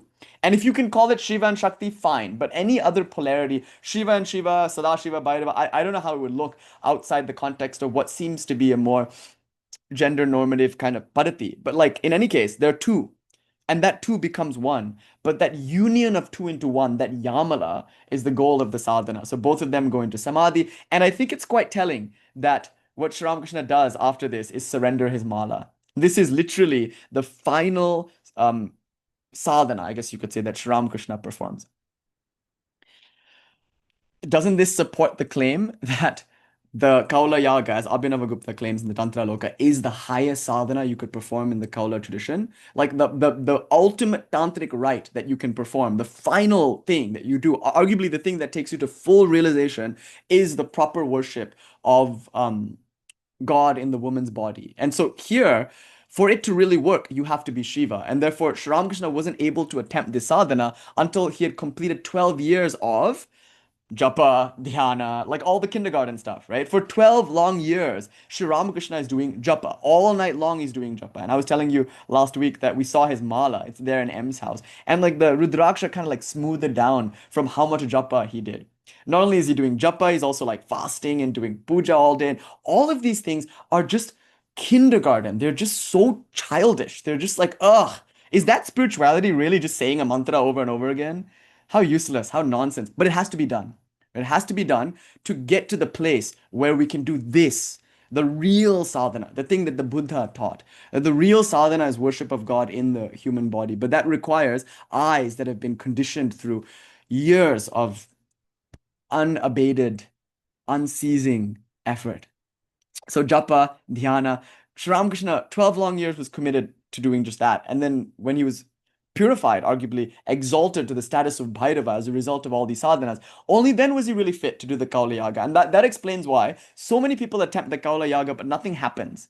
You know, the person who's being worshipped doesn't go into samadhi, and the worshipper doesn't go into samadhi. Like, what's up? Abhinava Gupta claims it's one and done. Like, you do this one time correctly, properly, according to the Padati, and you should experience the highest bliss. And it's the kind of samadhi that's an embodied samadhi. So as opposed to the more transcendentalist notions of samadhi we described in the beginning of this talk, this is a samadhi of fullness in which Shiva is one with Shakti, and Shakti here represents the entire universe. So so that's the thing. He did plan to do it right. He knew how to do it. Remember, he's a master pujari, right? I think it's interesting because a lot of times when we characterize Sri Ramakrishna, he's characterized as this like mystic who doesn't really know what's going on, who's just being like guided by Ma and doing things like more artistically than he is doing things scientifically. But we have to remember that he was a genius of very high intellectual acumen, and he was actually committed to learning sadhanas properly. He was tutored in puja and really took his puja lessons quite seriously. Like he could perform an expert puja. And he trained under the guidance of some expert, like renowned tantrikas, like Bhairavi Brahmani, who is so renowned, such a master of scripture, that even the greatest pundits of that time, like Pandit Gauri and Pandit Vaishnavacharan, were at her beck and call. I think it's kind of telling that she was just like, hey, she put out a call to all the pundits, and they all showed up, showing us how much she was revered in that community. And remember, she was a master of scripture. That means Bhairavi Brahmani had in her mind, and literally also in her possession, like a vast library of texts. Obviously, some of those texts had to have been about the Kaula Yaga, I think. And so Sri Ramakrishna must have learned it somewhere. And I think it's fair to say that given his intellectual acumen and given his commitment to sadhana, given his commitment to doing things right, he probably would have learned this ritual to the T. And most of us are not yet ready to learn this ritual, obviously, because it's so complicated. Like, let's like learn the basics first, right? Let's learn puja first. And once we've mastered puja, once we've mastered matrika and malini, then it will be time to learn pujas like this. But I think it's fair to say that Sri Ramakrishna, he must have learned it. Otherwise, how would he have known to perform it? And so, arguably, he performed it to the T, according to plan. And just according to plan, it worked. Like it worked because she went into samadhi, he went into samadhi. It was a samadhi of Yamala, we could argue. The word samadhi might not even be right here. I mean, we don't know how to like actually describe what happens when there's a union of Shiva and Shakti in this way. It could have been totally non-physical. Again, we don't know. It could also have been more traditional in that there could have been some kind of intercourse here, some kind of yamala. Who knows? Who knows? But the point, though, that I want to make now, we don't know what happened in that room, but we can guess, obviously, because it's a Shodashi Puja, it's Kaula Marga, Kaula Yaga kind of thing. But we can say this at least. This was the last sadhana that Sri Ramakrishna performed. He placed his japa mala at the feet of Holy Mother, and that was it. He was perfected from that point on, which is the promise of the Kaula Yaga. So notice, the ultimate ritual that you can perform in the Kaula Marga is chapter 29 from Tantrāloka, is the Kaula Yāga. And the Kaula Yāga is nothing more, arguably, than the ability to like actually see and venerate God in the human body. And notice, this is Swami Vivekananda's highest transmission. He would later, years after this fact, years after the Shodashi Puja on Palaharani Kālī Puja night, Swami Vivekananda would stand in front of the temples of South India. He would be in front of Rameshwaram, for instance, and he would address the Indian public and he would say to them, it's all well and good to worship God in temples, but it's even better to worship God in the human body. And this is arguably the Buddha's message too, that the human body, and this is Swami Vivekananda's direct words, is the Taj Mahal of all temples, meaning it's the best temple there is.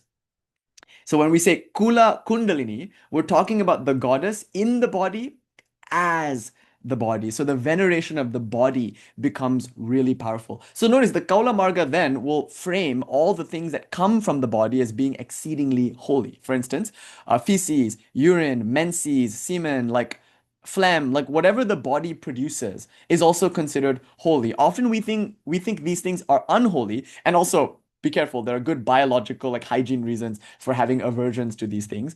That's also epigenetically true. But we have an aversion to the emissions of the body. And not only that, we have culturally contrived superstitions around things like menstrual blood, which is seen as incredibly polluting in not just Vedic society, but in most societies in the world. Like there's a kind of aversion to menstrual blood and to women who are menstruating.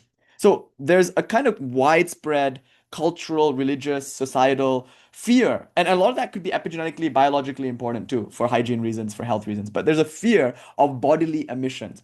Now in India, there's a big reverence for cows, as you know. The cow is the most sattvic of all animals. And it's pure sattva. The cow is like a mother. She represents the highest ideal of Indian love and nobility and beauty and whatnot. So naturally, what comes from the cow is conceived of as being really divine. So milk, what could be more valuable than milk? So nourishing, so strong. Sorry for those of you who are lactose intolerant. Like India is a culture that's incredibly milky. Everything is dairy. It's like we're obsessed with milk because we're obsessed with cows. And milk comes from the cows, so we revere it. We revere milk and we pour milk on our deities. Then from milk, you get yogurt, right? Curd. And that too is revered. And then from that, you can get ghee. And ghee is, of course, considered one of the most sattvic things in the world. It's such a nourishing, beautiful substance. And again, we offer yogurt, curd, meat, milk, and ghee all to God. But you know what else? Urine and feces that come from the cow are also revered. So cow dung is so important. And cow urine is also so important. These are called the panchagavyas. Gavya means those things that come from the go, from the cow.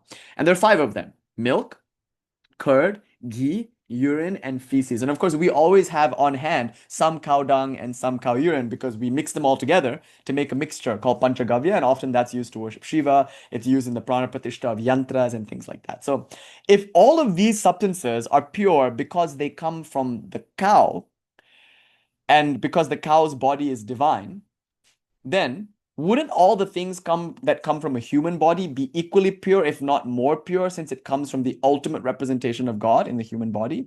See the logic?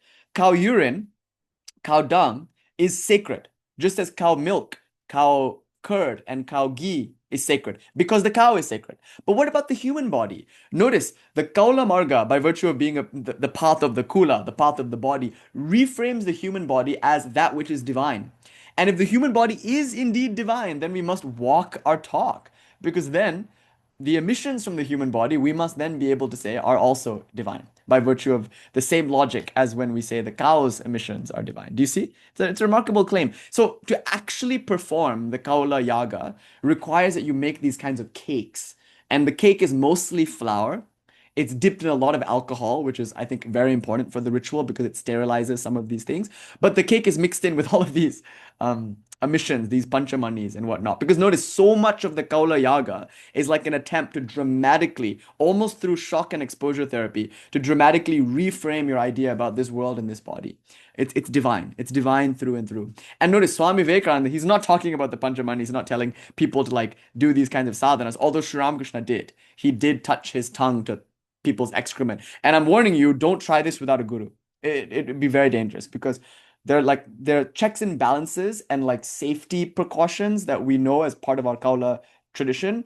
that if you don't have can lead to like severe health consequences if you try things like this. So Sri Ramakrishna did it, right? Like he himself touched his tongue to other people's excrement and did all of those like very ghastly, I guess you could say extreme Kaula Marga type things. Swami Vivekananda wasn't saying that, although he, was preaching pretty much the principle here, which is that everything in this world is divine.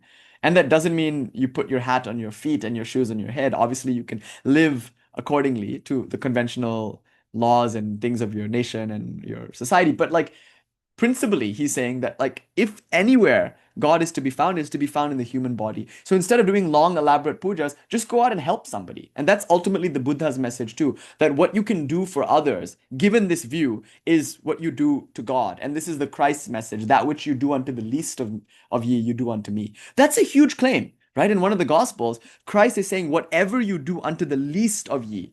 And now you can bring to mind the sex worker, the trans woman, the houseless person, you can unhoused person, you can bring to mind the low caste person, the outcast person, the mlecha, whatever. What your culture considers to be the lowest of ye.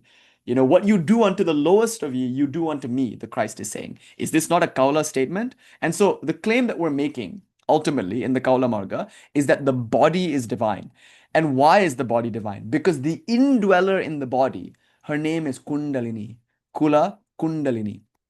And as the indweller in the body, she not only abides in the body, she is the body. So Sri Ramakrishna describes three kinds of devotees: the inferior devotee, the middling devotee, and the superior devotee. And he says the inferior devotee conceives of God as being beyond this world. That's not wrong. That's fine. That's a good place to start. It makes sense. The middling devotee considers God to be the indweller in all beings. That's a bit better because now it makes God more immanent. So now God is no longer just out there in the sky. God is now here, but within each person. So you know how they say the light in me worships the light in you? Okay, that's middling. That's like a middle understanding. It's not the best. The best understanding is the light that is me worships the light that is you, because God is not only the indweller, God is that person. God is the indweller and the house in which she dwells. So the best devotee, according to Sri Ramakrishna, the Uttama Bhakta, he says, the highest devotee, sees God in all things as all things. He says, Sri Ramakrishna says that this type of devotee will say, God alone, Mother alone has become the 24 cosmic principles, using that Sankhya view. He's saying that God has become everything. Right? What a beautiful idea. And that means everything.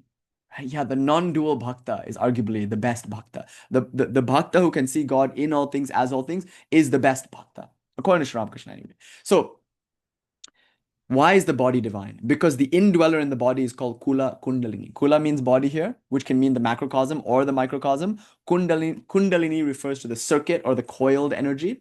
And we'll go into that a little more in just a few moments. But it's not just, and this is important, it's not just that this energy abides in the body. Importantly, she is also the body, and arguably the emissions that come from the body. And she is this entire universe. So therefore, this is the unique, I think, immanence-oriented claim that you find in the Kaula Marga. And I hope you can see it's very much in resonance with Sri Ramakrishna's immanence-oriented claims about devotion and Swami Vivekananda's immanence-oriented claims about jnana. So notice, neither Sri Ramakrishna nor Swami Vivekananda are going to say the world is unreal. Because if the world is unreal, why do charity? Like, why worship God in the form of the jiva? If indeed there are no jivas, right? Like if there's only God and no jivas, and you can't worship God through the jiva because the jiva doesn't exist. So can you revere this rope through the snake? No, because there is no snake. So if you give the snake milk and eggs to eat, then what are you doing for the rope? Nothing, because there is no snake to drink your milk or eat your eggs. Typically in India, we worship snakes by giving them eggs and milk. So look, you cannot revere the rope through the worship of the snake if indeed the snake is considered to be illusory. So in the Shankara Advaita sense, charity doesn't make sense. Good works don't make sense. Karma yoga, boof. The only thing that makes sense is Jnana Yoga, and that must be done by monks in a reclusive kind of way. So if Swamiji is saying Shiva Jnane Jiva Seva, he's saying worship individuals having recognized them as Shiva, that means the individuals are really Shiva, real manifestations of Shiva. That's a Kaula Marga claim. If Sri Ramakrishna is saying the ultimate devotee is not just one who sees God in all things, but one who sees God as all things, that's a Kaula claim. So what I'm trying to point out here is that Kaulism, the Kaula Marga, insofar as most of us here identify as Kaulas, is the worship of the Kula, the body. And therefore the word Kula Kuṇḍalini becomes so important because now we know that the body is the goddess. Kuṇḍalini is the goddess that abides in the body as the body. And an anecdote. So I never met him. He passed away long before I was born. But my grandfather on my maternal side, so my paternal side, they're all Shaiva Siddhantins, right? Like Shaivas through and through. And Shaivas in the sense that like the main deity, there's no other deities, just Shiva. And of course, there's some Sri Chakra Puja. And of course, we had Sri Chakras in the house, and Devi was always in the house. You can't have Shiva without Parvati. And we had a lot of Ganeshas and a lot of Murugas. My grandmother loved Muruga. Her favorite was Muruga. But we're a Shaiva Siddhanta household. So Shiva all the way, just lingams everywhere. And everyone in my family's name is Lingam. Selvalingam, my father is Sodilingam, his father is Vaitalingam, whose father is Nagalingam. It's all like lingams all the way through. It's like lingams all the way.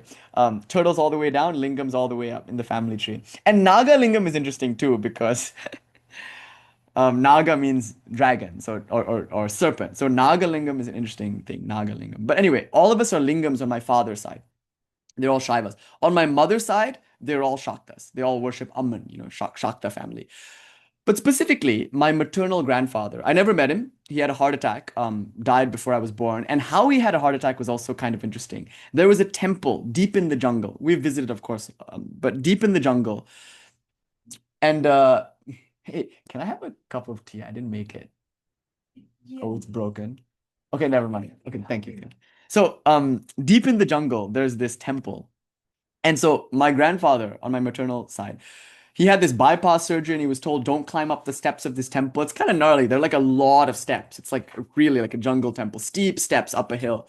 And he was told not to climb any steps, let alone those steps. What to say of this temple, But he did it. Like after his bypass surgery, he went to this temple, and of course, as was his nature, he climbed up these steps, and unsurprisingly, he had a stroke and died there.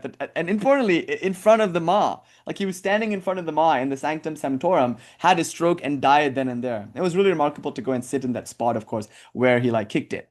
The priest who I met, Krishna Menon, who is still there actually, the priest at that time was much younger, picked him up. And that time the father was the main priest, he was just there. Now he's the main priest. But anyway, he picked him up and brought him down to a clinic. And then my grandmother was called, and my grandmother came, and he was dead, KO'd in the Sanctum Sanctorum of this temple. Now here's what you have to know. This temple is a Naga temple. It's a temple to the goddess in the form of we call her Nagama or Nagaman, we call it Amman, but Nagaman. So specifically, goddess in the snake form, serpent goddess. And you could say like, okay, well, this is a kind of South Indian regional deity that might be Manasa Devi, but could also refer to some kind of lower spirit worship, like those Nagas who are in Nagaloka. And I'm not saying it's not that.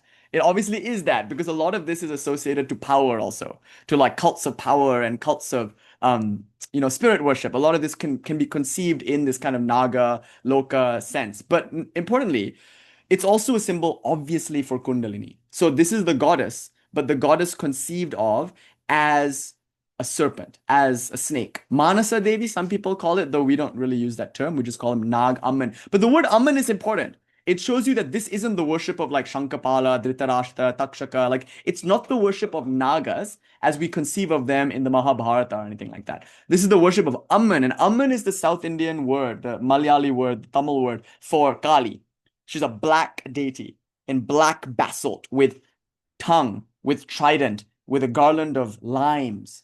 Of course, we have Bhadrakali also, but Amman is Durga, she is Kali, she's just Shakti as we understand her in South India. And we worship her as Shakti with our animal sacrifices and with our ecstasies. As a very young child, one of my most formative experiences was in the Batu Caves, actually Murugan temple, but there, a woman jumped in front of me and there was a spear through her tongue. Because in our ecstasy, sometimes there's a lot of like self-harm and things like that involved. So she had a spear right through her tongue. She had a garland of limes, wild hair, bare-breasted, kind of large-bodied, dark, of course, South Indian. She jumps in front of me. I'm a young child. I'm like 4 or 5, right? She jumps in front of me and goes, ah! And like the ecstasy that she was feeling, like just like came across. Like you really feel it in this more like Pentecostal South Indian Shakta setting. A lot of possession. I saw a lot of people get possessed by the goddess, eat karpura, like pure camphor. They would just like open their mouth and eat it. How powerful. I mean, this is the set and setting. Okay, so anyway, Amman. And when we say Nag Amman, we're saying Amman as in the mother, Kali, or Durga, or the goddess, but as a Naga. Just notice what we're saying here. We're saying that the goddess is a Naga, a serpent. Notice that Kuṇḍalini is described as a coiled serpent. This is essentially Kuṇḍalini worship. So, and that's the way that my grandfather on my mother's side is described. He's described as like a Kuṇḍalini yogi. But nobody knows what he was up to. And that's also very telling. He had a very secret sadhana. So secret that even my grandmother didn't know that what he was doing. Like she would tell me, like she would say, Naga Kanya, like the virgin Naga. I'm not sure. I haven't heard that term, Naga Kanya, virgin serpent. No. But this is Nag Amman. So Nag as Naga, but Shakti, female snake. Therefore Kundalini, right? So what I've heard of my maternal grandfather is that he was practicing this yoga, which my grandmother calls Kuṇḍalini yoga, not to be confused with the American kind of, yogi tea, yogi bhajan kind of thing, not that. But this Kuṇḍalini yoga, he was doing something that had to do with Kuṇḍalini. He had his guru. He was deeply into the kind of occult, I guess. Like in our family, like he's like the most occult of them all. In that he was doing tantric things that even a tantric Shakta family found kind of like weird and secretive, and nobody knew what he was about. But it was his whole life. So much so that my grandmother on my mom's side, she would like cry for a long time. Every time my grandmother saw me, she would cry because she would recognize in me some of the proclivities that were there in him. And this is kind of a funny story. Once I was sitting and meditating in front of the Shiva Lingam, and she came up to me and she cried and cried and cried. And then she went to Hannah, who I was just about to marry, and she was like, "Don't marry this guy. He's going to make a terrible husband." Isn't that really interesting? Just like kind of the traumas associated to how she was in her marriage. Because she felt kind of, I guess, abandoned by him in the marriage. Like that he was just more, and that's what she said. It's like his heart is now for Kālī. Like he's not available for marriage. He's not available to any woman anymore. Like he's not going to be a good husband because he's just obsessed with Kālī. Obviously, that's coming from her own experience with her own husband. So anyway, there are kind of like very strong parallels, and more and more I never met him, but more and more I'm starting to understand my connection to my grandfather on my mother's side. But the important thing I want to point out here, and this anecdote is important, I think, for this lecture, and it's this, that there are traditions like the one that my maternal grandfather was representing, where the central deity is Nagama. Nagaman as in Kuṇḍalini. Kuṇḍalini as in the Kaula idea of the goddess within. So it's represented by a serpent, obviously. And so at that temple, it was very beautiful because when you go, you bring milk and you bring eggs and you worship the snakes, and the snakes are allowed to roam freely. So the best thing about that temple is there are snakes everywhere, and it's auspicious to see them. So when we went, you could like look in the corner, there's like a snake coiled over there. You get so excited, you're like, there's the goddess. And there's apparently, allegedly, a really big, scary black snake. We didn't see it, but if you see it, you're really blessed. Like that snake is supposed to be like the central snake in the temple, and it's very auspicious to see that snake. But before we went there, my mother freaked out because I was taking Hannah there, and she's like, "No, you cannot take Hannah to this temple," because my mother was so scared that she would be bitten by the snake. Because of course, it's a jungle. Some of these snakes are poisonous, and they're just like allowed like freely go everywhere. Anyway, the point is, Kuṇḍalini is his Ishta, like the goddess conceived of as a snake, was symbolically represented in the statue as a snake and worshipped as a snake, etc., etc. But it's quite obvious what this community is about and what it's supposed to point to. It's Kuṇḍalini, the worship of the goddess in the body as the body. So therefore, Kuṇḍalini yoga or any kind of tantric, especially Shakti sadhana, is designed to arouse Kuṇḍalini Shakti. And I would argue that every sadhana is supposed to do this, whether it's a Christian sadhana or a Sufi sadhana, whatever you're doing in a spiritual context, it has to do with Kuṇḍalini, except it's maybe not described that way. It could be, like there's a wonderful image of Christ as a serpent on the cross flanked by the good thief and the bad thief, which is a very obvious almost, if you don't mind lazy harmonization. It looks like, or at least I should say, it resembles, and let me totally back up and soften this claim. I don't want to speak glibly about other traditions, who knows? But it looks like, to me, from a Kuṇḍalini point of view to represent the Shushumna Nadi with the Ida and the Pingala next to it, and the awakened Kuṇḍalini flowing up the Shushumna Nadi flanked by Ida and Pingala. Of course, when you look at Buddhist images where the Buddha has a cobra hood above him, or the Tirthankars, the Jain images of the Jain masters with their cobra hoods, or even like Vishnu on his serpent couch, like it's quite clear that, or at least it appears to be the case, that the Kuṇḍalini is awakened and flaring her hood in the Sahasrara chakra, fanning or umbrellaing this awakened master. So an awakened Kuṇḍalini comes out through the crown of the head, etc. There's so much to talk about how she moves through the chakras and the implications of her becoming uncoiled. So Kutila Devi is coiled, but she isn't always coiled. As a result of sadhanas, she can uncoil. And as she uncoils, she straightens out and arguably even flares out her hood like a cobra. And when she straightens out, dramatic and powerful events can occur. And a lot of times you can see parallel accounts of this in Christian mystics. Like I think Saint Teresa of Avila is a great example because she describes like the 7 rooms in the mansion, if you will. So she's experiencing these things and she's talking about them as if they're spaces within her soul, or like the 7-branched candlestick that we find in the book of John. So we see like kind of parallels in other traditions, but maybe nowhere is there so developed, I would argue, a language around chakras and around nadis and around Kuṇḍalini as in the tantric tradition. So although Kuṇḍalini is a phenomenon that can be corroborated by many traditions, although the snake has its parallels in many traditions. By the way, in the Gnostic version of the Adam and Eve story, Adam and Eve are not in the Garden of Eden like in paradise. Like they're being held captive in the demiurge's like fake loka, right? So Adam and Eve are divine and holy, but they're prisoners of a fallen god, of a demiurge. And so in the Gnostic view, you would say that the serpent is the light bringer. It's like Jesus is the serpent. Like the serpent comes and like warns Adam and Eve that they're going to be fucked if they stay here because this demiurge is keeping them in a state of like infantile, like stunted development. They're not able to develop their minds and like actually go on this journey of spirit because they're like just in this like Aldous Huxley Brave New World kind of like, can you just imagine like you're just naked in this forest and there are animals and you're eating trees and you're just like it's all just pleasure and shit. Like where is the growth? Where is the actual transformation? So it's a dark place. The Garden of Eden is like a prison. And so the serpent is like, look, you can be like God. You don't have to be like this. God's like playthings kept in his zoo, like put in his little like display case for him to just enjoy. Like, no, you can be as gods. You should be God. That's your destiny.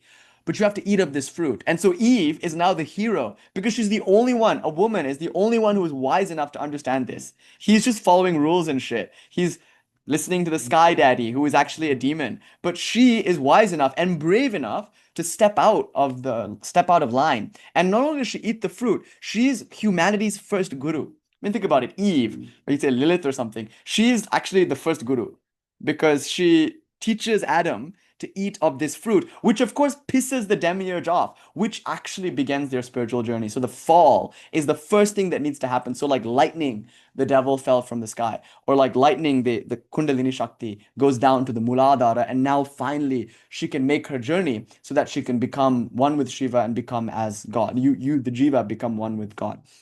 So anyway, you can make all of these parallels to other myths and other traditions and talk a little bit about how Kuṇḍalini is represented there in the Egyptian tradition when you see there's like a little serpent or whatever. But I don't mean to do that because obviously I don't belong to those other traditions. And so I don't want to speak glibly or make claims about other traditions based on how they appear superficially. So I'm going to try to avoid doing that. I'm just going to try to speak of Kuṇḍalini now, specifically within the tantric context, which is also a really difficult thing to do because there's so many different ways to understand her, especially given, Arthur Avalon published that book called Shat. It's actually a translation of a tantra called Shat Chakra Nirupana.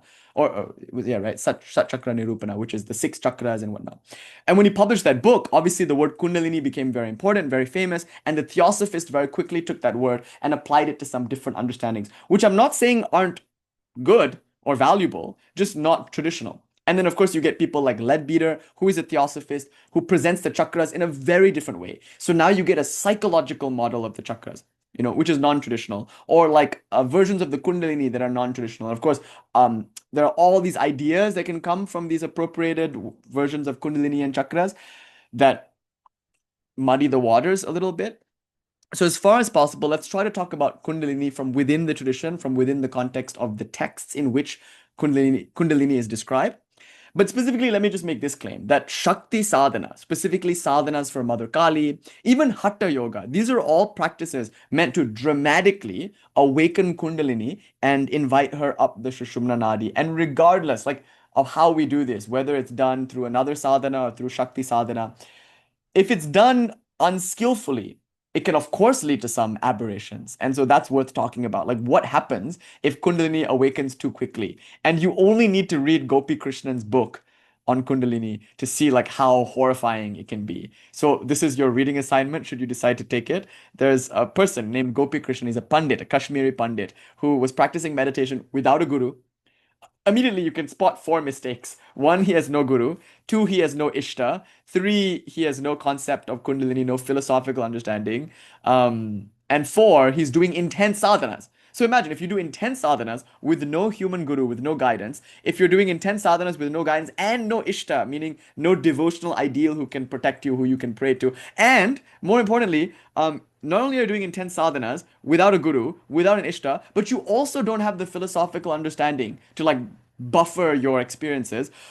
No wonder things are gonna go bump in the night, and that's what happened to Gopi Krishnan. He got fucked by that, bro. Like it was a bad situation for him. He was cooked, as the kids are saying these days. So if you want Kundalini horror stories, like obviously Gopi Krishnan's book on Kundalini is like the best literature, first-hand account of how it can be really painful and dramatic. But you don't need to look any further, I think, than the psychosis that can be induced through spiritual practice. Now, next week. Finally, hopefully I can get to it. I am not going to speak from a therapeutic point of view. Obviously, I don't have the qualifications of a psychologist or a psychotherapist or a psychiatrist. Like, those are all valid ways of interpreting these things. Not all psychosis is Kundalini related, obviously. Like, we might be too quick to say, oh, my Kundalini awakened. Maybe not. Maybe there are other things that are causing these aberrations. But the literature does indeed provide an understanding of what can go wrong, maybe, when I don't actually know what the book is called. Is it called Kuṇḍalini Yoga? I have a copy.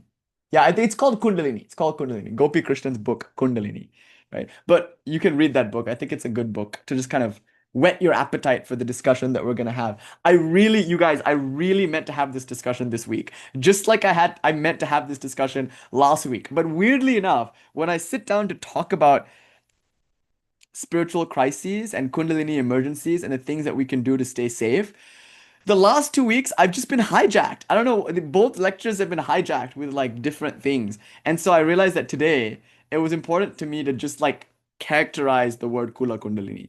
We have to, above all, just understand who is she? Who is Kundalini? And like what do the words even mean? Kula, Kundala, and Kula Kundalini.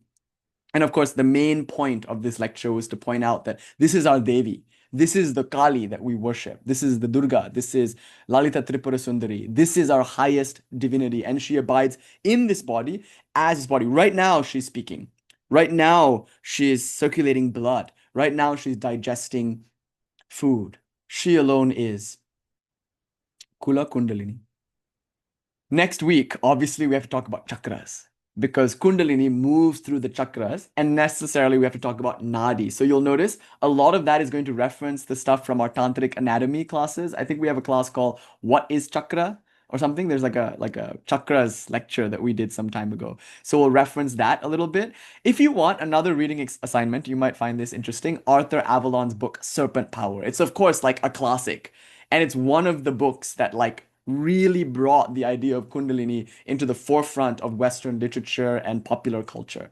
It mainstreamed Kundalini, right? So it's called Serpent Power. It's difficult to read, of course, because it's written in that very high literature style. Yeah, so it's a classic.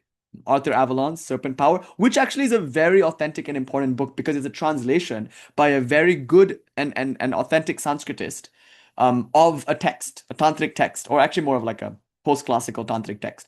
So I recommend the book. And in that book, in the introduction, if you read nothing but the introduction, it'll be very helpful. Because there, I think Arthur Avalonji or Sir John Woodroffe, he points to theosophical appropriations of the idea of Kundalini. And without being overly critical, without saying that they don't have value, he's quick to point out that they're not traditional. That's all that you're really able to say about these kind of theosophical notions of chakras and kundalinis. So I call this the traffic light model, because Leadbeater gives these colors where it's like red and then orange and then yellow and then green and then blue and then purple. Like it's like a traffic light. We don't really get those colors in the tantras. And importantly, the tantras don't seem to stress on like particular colors either, because it can vary from tantra to tantra. The number can vary, sometimes 5, sometimes 3, sometimes 6. Classical yoga will use 6, right? Like Hatha yoga will use 6. Sometimes 7. Sri Ramakrishna posits 7. Using the 7 planes of Vedanta and the 6 chakras of Hatha Yoga, Sri Ramakrishna articulates a model of 7 chakras, which could have had an influence actually on our modern notion of chakras. So I have to give you Sri Ramakrishna's account. He gives you a first-person account of what happens when the Kuṇḍalini reaches these different centers. So we'll talk about that next week. Like what happens when Kuṇḍalini gets to specific chakras. We'll have to, of course, talk about nadis. So Kuṇḍalini, chakras, nadis, these are the 3 central concepts in tantric anatomy, but also pranas. So Kuṇḍalini, chakras, nadis, pranas. Thank you, Chama. These are all things that we have to discuss before we can talk about Kuṇḍalini emergencies. So notice, before we can talk about what can go wrong, obviously we have to understand what these terms refer to: Kuṇḍalini, Kula, Kuṇḍalini, chakras, nadis, etc. So I think that's why I'm not yet able to talk about the crises, because, and I think by the way, this is already part of the cure. Like a big part of protecting yourself is equipping yourself with this conceptual structure, with this philosophical model to help the mind process what's happening. But more importantly, the very fact that you download into your psyche these concepts, that itself is a kind of subliminal energetic protection. It's when the mind doesn't have these points of reference, when it doesn't have language, that it really capsizes in this ocean. So it's like that Joseph Campbell quote: "The psychotic drowns in the same ocean in which the mystic swims with delight." The difference might just be whether or not you have the raft of conceptual understanding. It's a boat. You don't have to stay in it. The mystic will jump off the raft and swim happily. But the psychotic, and of course we can challenge the use of that word, it's not a very politically correct word nowadays, but the person who doesn't have a raft at all, they will drown in that same ocean. So first come with a raft, and that raft is the raft of conceptual understanding. So by the end of this discussion, hopefully you have a clear understanding on the word kula, theoretically, but of course also theologically, how it represents God in this embodied universe. You have an understanding of the word Kuṇḍalini or Kutila or Kubjika, which refers to the indwelling energy that is this body and is this universe. And most importantly, we've clarified that the deity that we worship, that is our Ishta Devi, Kālī, is best accessed in the body or in the universe. This is the immanence-oriented Advaita of our tradition. So having understood all of these concepts, next week we can boldly get into some more subtle anatomy. We can talk about chakras, nadis, etc.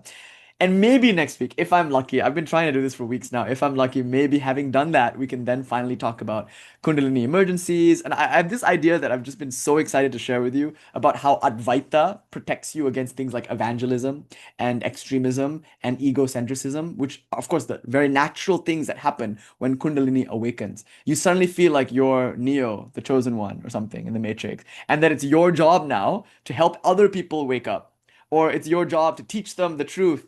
And then you start giving lecture tours or something like that because you're worried about the dark side. And then you start thinking about like the Illuminati or the lizard people. It's like you get into this psychosis where there are evil forces out there and good forces, and everyone should feel the way that you feel and that you're uniquely God, etc., etc. All of these things are not the whole picture. They can happen, right? But lots of things can happen. So really, I want to tackle the notion of evangelism, the idea that I'm right, other people are wrong, they need to be brought to the light, or the idea of egocentrism, which of course is the root of evangelism. And of course, I want to tackle extremism too, which can happen when there's so much prana flowing through your being that all of your attachments get aggrandized.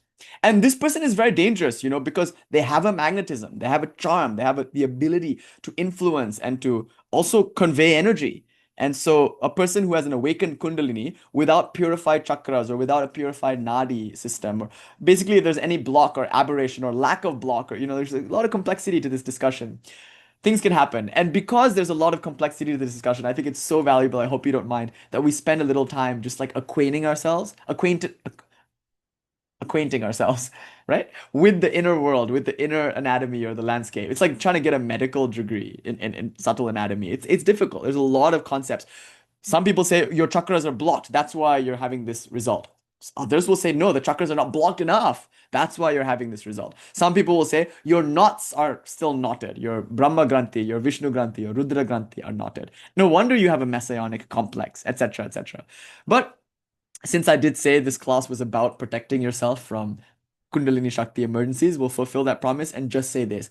When a lot of energy is pouring through the body as a result of spiritual practice, it can be so helpful to have intellectual, philosophical structures like this one to help orient your experience. It can be so helpful to have a devotional practice to remember that the energy that's coursing through you is not an impersonal energy. Trust her. Having a relationship with Kālī and then recognizing that what moves through you is Kālī will protect you more than anything else will. Gopi Krishnanji's problem was that he didn't have an Ishta Devi. Of course, there were several other problems, like we could point to the lack of a guru. We can never even understand how much a guru is worth until we have a Kuṇḍalini emergency like this. Because when we have a person to go to, that can be very grounding also. If you have no one to talk to about it, it's very dangerous, actually. You can end up in an institution because people don't understand. Whereas if you have a guru, that's at least some kind of refuge, some like actual human institution that can maybe protect you in that time of crisis. But more than that, it's God and God alone that can save us in that time. But it's important to recognize that what is moving through us is God. Otherwise, we don't have that trust and that sense of safety, which will color the experience. But when we have trust and we have safety, that changes also the experience. Kuṇḍalini responds differently. So if nothing else, from the end of this lecture, hopefully you can take these two pieces away, that philosophical understanding and strong devotional relationships. These are two things that can really, really protect us. And also, don't try to convert anyone. Don't try to bring people to the light. There aren't any bad guys out there. They're literally like, there is no devil. Don't worry about it. Like, it feels like there is, there isn't. Just take, like right now, I'll prove it next week. I'll actually prove to you that there's no devil next week, if I can. Now, just take my word for it. There's no devil. There's no bad guy. There's no Illuminati. There literally is nothing wrong with the universe. Everything is God. Everything is going according to her plan, exactly how she likes it. It's all holy. It's all pure. Chill. You don't have a mission. Okay, you don't have a mission. There's nothing you need to do in this world. Mother can do it. She's not doing it through you. Just relax, enjoy your life, worship Ma. Everything will happen by her will. Om Shanti Shanti Shanti Hari Om Tat Sat Shri Ramakrishna Arpanam Astu Shri Kuṇḍalini Devi Arpanam Astu Jai Ma Jai Ma